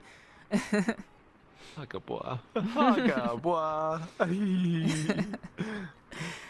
So I know you said you would do it again if you were asked, for sure. I mean, did you do any preparation for it, or was it just like you just kind of went up there and just kind of winged it? Well, I like to be at least a little bit prepared for many a thing. As with my schedule, I like to prep things or be aware. I like to have a plan for things. So I didn't do so much as prepping per se, but once I knew like the structure of how things would plan out, I can start prepping myself to knowing what's gonna come next. So I knew that we were going to. Well, I guess I'll start with like that. I don't think I'm necessarily funny in a spontaneous kind of way, but more so that I'm able to bounce off of people well enough to get the funnies out there. If the Yes. situation calls for it, and like the opportunity presents itself for a funny ha ha, as somebody close to me would say, I'll go for it. And therefore, while I won't have any jokes prepped, I do know that I would be able to bounce off of Vulcn on what they were saying, and then also add to the conversation in some way to where, we can get maybe a laugh or two. So being able to know what's happening, know how the format is going to be, and how everything kind of alleviated some of the stress that might happen, but more than anything, it was just presenting it in a talent show fashion, very cordial, very professional is what I wanted to go for it, but also being able to bounce off of Vulcan's vision and enhance what they want to go for it, and really, I don't know, just make it a fun time, which I think his choice of everybody, all the judges, for what he wanted to do was just supreme, spot on, just the right amount of critique and substance for each of our contestants, but also having the funnies being thrown in there all at the same time, and it was just a preem event that was just. I couldn't say it, I can say that it couldn't have gone any better, because it was awesome. It was awesome. Awesome. But yeah, I didn't. Long story short, I just kind of ad-libbed the entire way. Which makes sense. Like I think for any like public event, like public speaking event, like there's very rarely like I mean, I guess maybe if it's televised in some shape or form, there may be like a teleprompter, but I think it makes sense to just kind of be like ad-libbing, going with the flow, just kind of doing whatever comes to mind in the moment, and just kind of playing off of what's going on around you, and just doing your best of what you got. Like I definitely feel like that would make the most sense, and that's why I thought you were like a great choice for that, because you do that a lot. Yeah, so like thank you. Yeah, I definitely like enjoy your personality. I enjoy the energy that you bring to the room, and you're just you really are like you are bright like the sun. And obviously, I gotta give you credit where credit is due, and I definitely do appreciate you and all that you do as an entertainer, and as a streamer, and just I have to respect the hustle. You do a lot. You take care of yourself. You're physically fit. You're pursuing art. You're You're just a very, very good bean. Uh, g- g- g- uh, ah, ah. If my if my face could turn red, I would be the reddest cherry of all the land. In all the land. Oh my goodness, thank you. Your words are too kind. Hey. I'm just a yellow man. I'm just here for good vibes, man, and spreading good vibes. That's what I want to do ultimately. Thank you. Yeah. Agabwa, You've agabwa. absolutely, I think you are accomplishing that, and especially someone who's gone from 0 followers to, in a year's time, you hit 1K followers in exactly a year's time.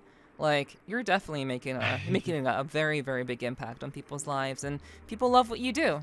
So I just thought I'd throw that little bit of statistics out there. You're doing pretty well. You've been committed. You're creating content, interesting content, and you're just hopefully you'll be able to get those community events together, and things will just kind of roll and keep on rolling as you have for the last year that you've been doing this. The year and a quarter that you've been at this. It's been seems like it's been a great journey for you so far, and I'm really happy that things are coming together for you. So I'm glad to have you. I'm glad to know you as a friend, and that we had a chance to talk tonight. Yeah. Likewise. I mean, I was I can't stress this enough on when you asked me to be on here. I was literally screaming on my insides like, what?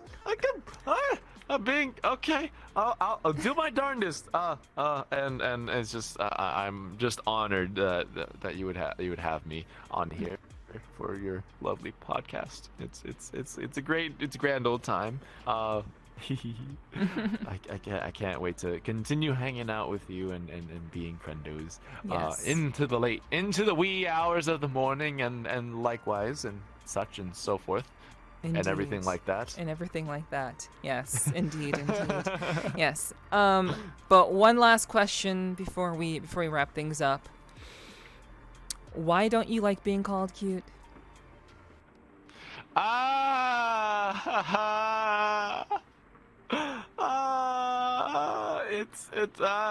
not cute. It's not. I mean, it's not what I'm aiming for, but I'm not cute. I'm just Runey. Like a bois. It's because I don't know. It's I don't know. I just want to be strong and manly and attractive and stuff like that. I mean, you are. I mean, you're already achieving that like pretty damn well. Oh my goodness. So I'm not cute. I'm just Runey and stuff. Don't think about it too hard. Agabwa. What does that mean, by the way? Hagabois? Yes, that's a little like cute tagline that you have. It's at this point it's become a tick, like a voice tick or something. Oh, okay. VRChat has rotted. VRChat in the furry community has rotted my brain just a little bit. Right. Okay. I was thinking maybe I thought maybe it had a meaning, but like I can totally like understand that being the case. Like it's just a thing that's come about. That is what it is. It's just a thing. Yeah. Like excuse me, Orend was saying abois, like as just like a sentence filler, and then I picked up on that, abois, but I was saying it wrong, like hagabois, and then even when they started slowing down on saying it, I started saying it more, and then I started saying it IRL, and I was Yeah. and I was like, wait, no. So I feel like one of these days I'm gonna like mess up. You're gonna say it in front of your I'm gonna be parent. at You're gonna work. say it in front of your dad, and it's gonna be like, yeah. Yeah, they'll be like, what? I'm like, oh wait, hold on. Like I'll say it in front of, and like I'll be at work. Like, also funny story. Like my mannerisms IRL versus in here are a little bit different. So I wanted to approach my boss one time like I would in VR chat. I'm like, wait, hold on, wait, calm down, wait, no, you're not in VR. And one of these days I'm gonna say hagabois around like the wrong people or someone. They're gonna be like, wait a second, hold on, are you? And I'll be like, what? What? No, I didn't hear anything. I said, are you? No. What? Who are you talking? Runey? Who's this Runey? I like him too. Yeah, I watch him sometimes. That's what it is. Oh. I mean, but you have such a distinct voice, like that. I think it would be hard for anyone, unless you change your voice in VR chat. Do you change your voice in VR chat compared to how you talk in IRL? You do a little. Is it a little? A little. That's another funny story. A little bit higher. Hello there. How's it going? So funny story with that. I developed something that when I was working as a server, you know, you got to put in the schmooze for your customers so that they'll tip you better. So I'll be like, hello, my name is Runey. I'll be your server for today. Today's special is so and so, blah blah blah. Can I get you a drink for today? And I would use that voice for a while, and then like out of the blue, twice, two different like sets of customers. They would see, like, they would hear my whole opening spiel of being, you know, the most forthwith and presentable server that you ever did see. They would hear my spiel at the beginning and be like, "Are you a vampire?" I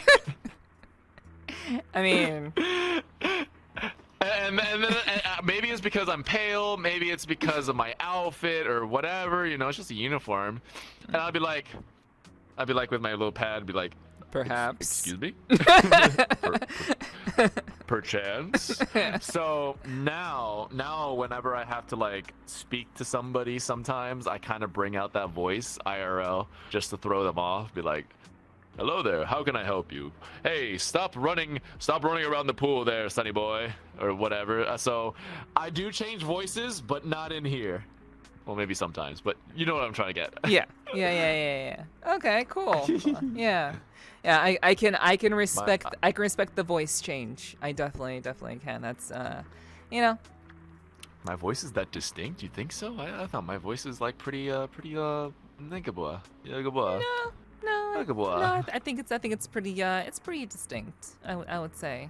I think my voice is pretty average though, personally, but you know, that's a story. That's a discussion for another time. I wouldn't think so. Yeah, I don't think my voice is. I wouldn't think so. Yeah, I don't think it's anything particularly special. I don't think so.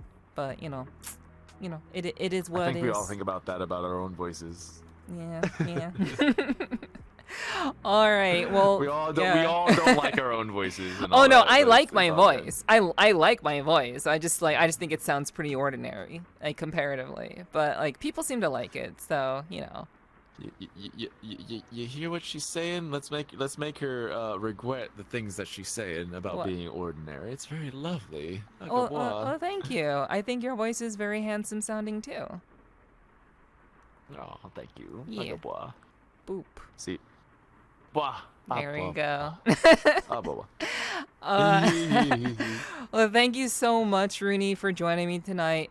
I knew it was gonna be as great of a time, as good of a laugh, as chill and fun and good vibes as I thought. I knew it was gonna be a great fucking time, and I was not disappointed. Hopefully, you were not disappointed. Hopefully, I was worth the time, and that your excitement was well placed, and being a part of my very, very humble podcast.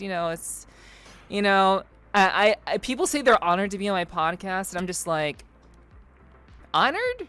Like, why? Like, I'm not doing any. I'm doing what I can, just like everyone else. I'm doing what I can. So like, I appreciate it, but like, it's like I don't know how people will feel honored, but I'm grateful. You're doing wonderful work. Oh my goodness. Thank you. I am grateful. I am honored. Is the honor is all mine of being here. The most fabled, the one, the only Nefertiti. Akapwa. Thank you for having me on. Yeah. Absolutely, thank you. Thank you for coming Truly. on. I really do appreciate you so much, Runey. Like you're doing really great stuff. I can't wait to see what the future has for you. And I would love for you to tell people, just I know we talked about your streaming and everything, but just quickly tell people where they can find you on on the internets.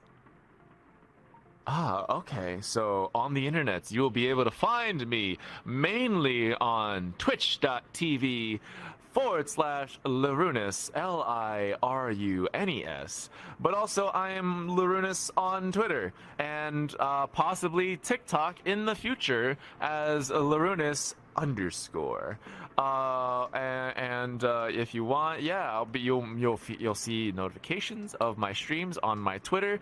On my stream, you can find the Discord as well, and also TikTok. We'll maybe make some videos in the future, and it'll be a fun time. But mainly, yeah, if you want to see the stream, I'll also be posting my artworks on Twitter when I get around to it. I'm really bad at posting my artwork on Twitter, but I hope to see you around and follow along, become a friendo, and chat and stream, and love to see you. It'd be a really great time. We just like vibe around and hang and just have a good time. And that's about. Is that it? Yeah, that's about it. Like a blah. All right, cool. And I don't know if you, I know that you have you have like a maid outfit. Like, I'm waiting for someone to actually do a a stream where they have like a bunch of like VRChat people like be maids, or like be butlers and maids. Like, I would love to be a part of something like that. Like I would love to be like a maid servant, and like change my voice around, and be very, very prim and proper, because like anyone who knows me is like I can be very professional. I'm very professional on my podcast, but like the other times that you see me, there's a lot of stuff that comes out of these lips. You'd be surprised. So like Oh my. So you can be nice, prim and posh for chats, and ask them how lovely their day was, and if you want to get them tea and crumpets, I dare say that sounds like a lovely position to be in, my dear madam. Wouldn't you say? I'd love to see. Well, we can get a hearty rally together, a group of maids and butlers to have a ruckus of a time. Yeah, that would Am be. I doing the posh thing correctly? You are doing the posh thing correctly. Absolutely. I will save my posh voice for a different time. But yeah, I would absolutely be very much pleased if I were a part of that band of maids and butlers. That would be quite fitting for me. Yes, indeed. Yes. Indubitably. Indubitably so. But yes, you all can find me. If you don't know me, obviously my name is Nefertiti. I stream on Twitch and on YouTube. If you're watching us on YouTube, hey, you're already here, so hey, congrats, you're already here. So I'm on Twitch at twitch.tv /Nefertiti with two eyes. And also on Twitch, Nefertiti with 2 eyes. You'll see everything will be like down below underneath my boobs. Very, very easy to see. You can't miss it. It'll be great. But you can find me there. So NEPHERTII. You can find me on Twitch and Twitter under those names. And obviously I have a Discord. You can find that in the there should be a link below. There should be a link below in the description where you can find the Discord. In the doobly-doo. Yes, indeed, indeed. Right down there in the doobly-doo. True, true. And yeah, I'm pretty sure that is all. I'm just in those I'm in those 3 places. I'd love for people to join the community. We have a great group of people in the Aurorascape. You know, we are just a group of people who wanna, you know, make people happy. Obviously, bring. I wouldn't say I'm a good vibe streamer. I would say I'm more so like I really want to create moments where people like can feel like they're doing something meaningful. Like we want to have an open-minded, free-flowing community where ideas can be expressed and people can feel welcomed, regardless of things that they that they like, and they can feel that there will be someone here who actually gets them. So yeah, that's kind of my community, just kind of in a nutshell, really, really quickly. And I'd love for you to come see me live on Twitch. That'd be pretty cool. But in the meantime, yeah, thank you so much, Runey, for joining me tonight. It's been quite a pleasure. And I think we'll go ahead and close out here. And of course, if you haven't, subscribed, if you haven't followed yet on Twitch, follow me, follow Runey. Obviously, please go check out Runey's streams. He's so awesome. Such a great dude. Please, you're awesome. Yeah, please do check him out. Follow his channel, watch his stream, support him and what he's doing. He's doing some really great stuff. He's come so far in just a little over a year, and I'm really excited to see where he's gonna go in the coming months. And of course, you can follow me. Please subscribe. Every subscription really helps the channel. And please, like, subscribe. That really just, it helps out a lot. So thank you so much for watching.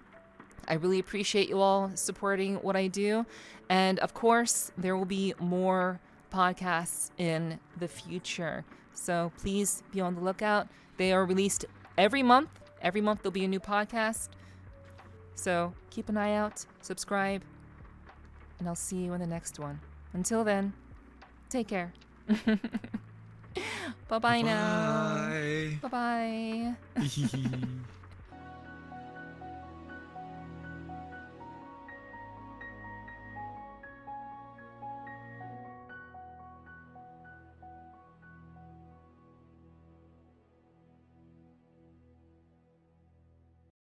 And there's nothing wrong with that. I think that makes perfect sense. Like, there's always got to be some. You muted yourself. Oh. Uh-oh. Okay, you good? Oh, wait, did you? I saw you lag. I saw you lag. I saw you lag. Oh. Oh, okay. Feel it, Oh yeah. Yeah. Don't shower for an extended period of time, and you just kind of. Kind of feels like when it comes to. Oh. That's so good. Oh. You're wait, you come. I can hear you. Oh. Oh, there we go. Okay. Oh, we're back. Yeah, you're back. Yeah. Oh, my apologies. Yeah. My apologies. I knew that was gonna happen. That's why I said to let me know.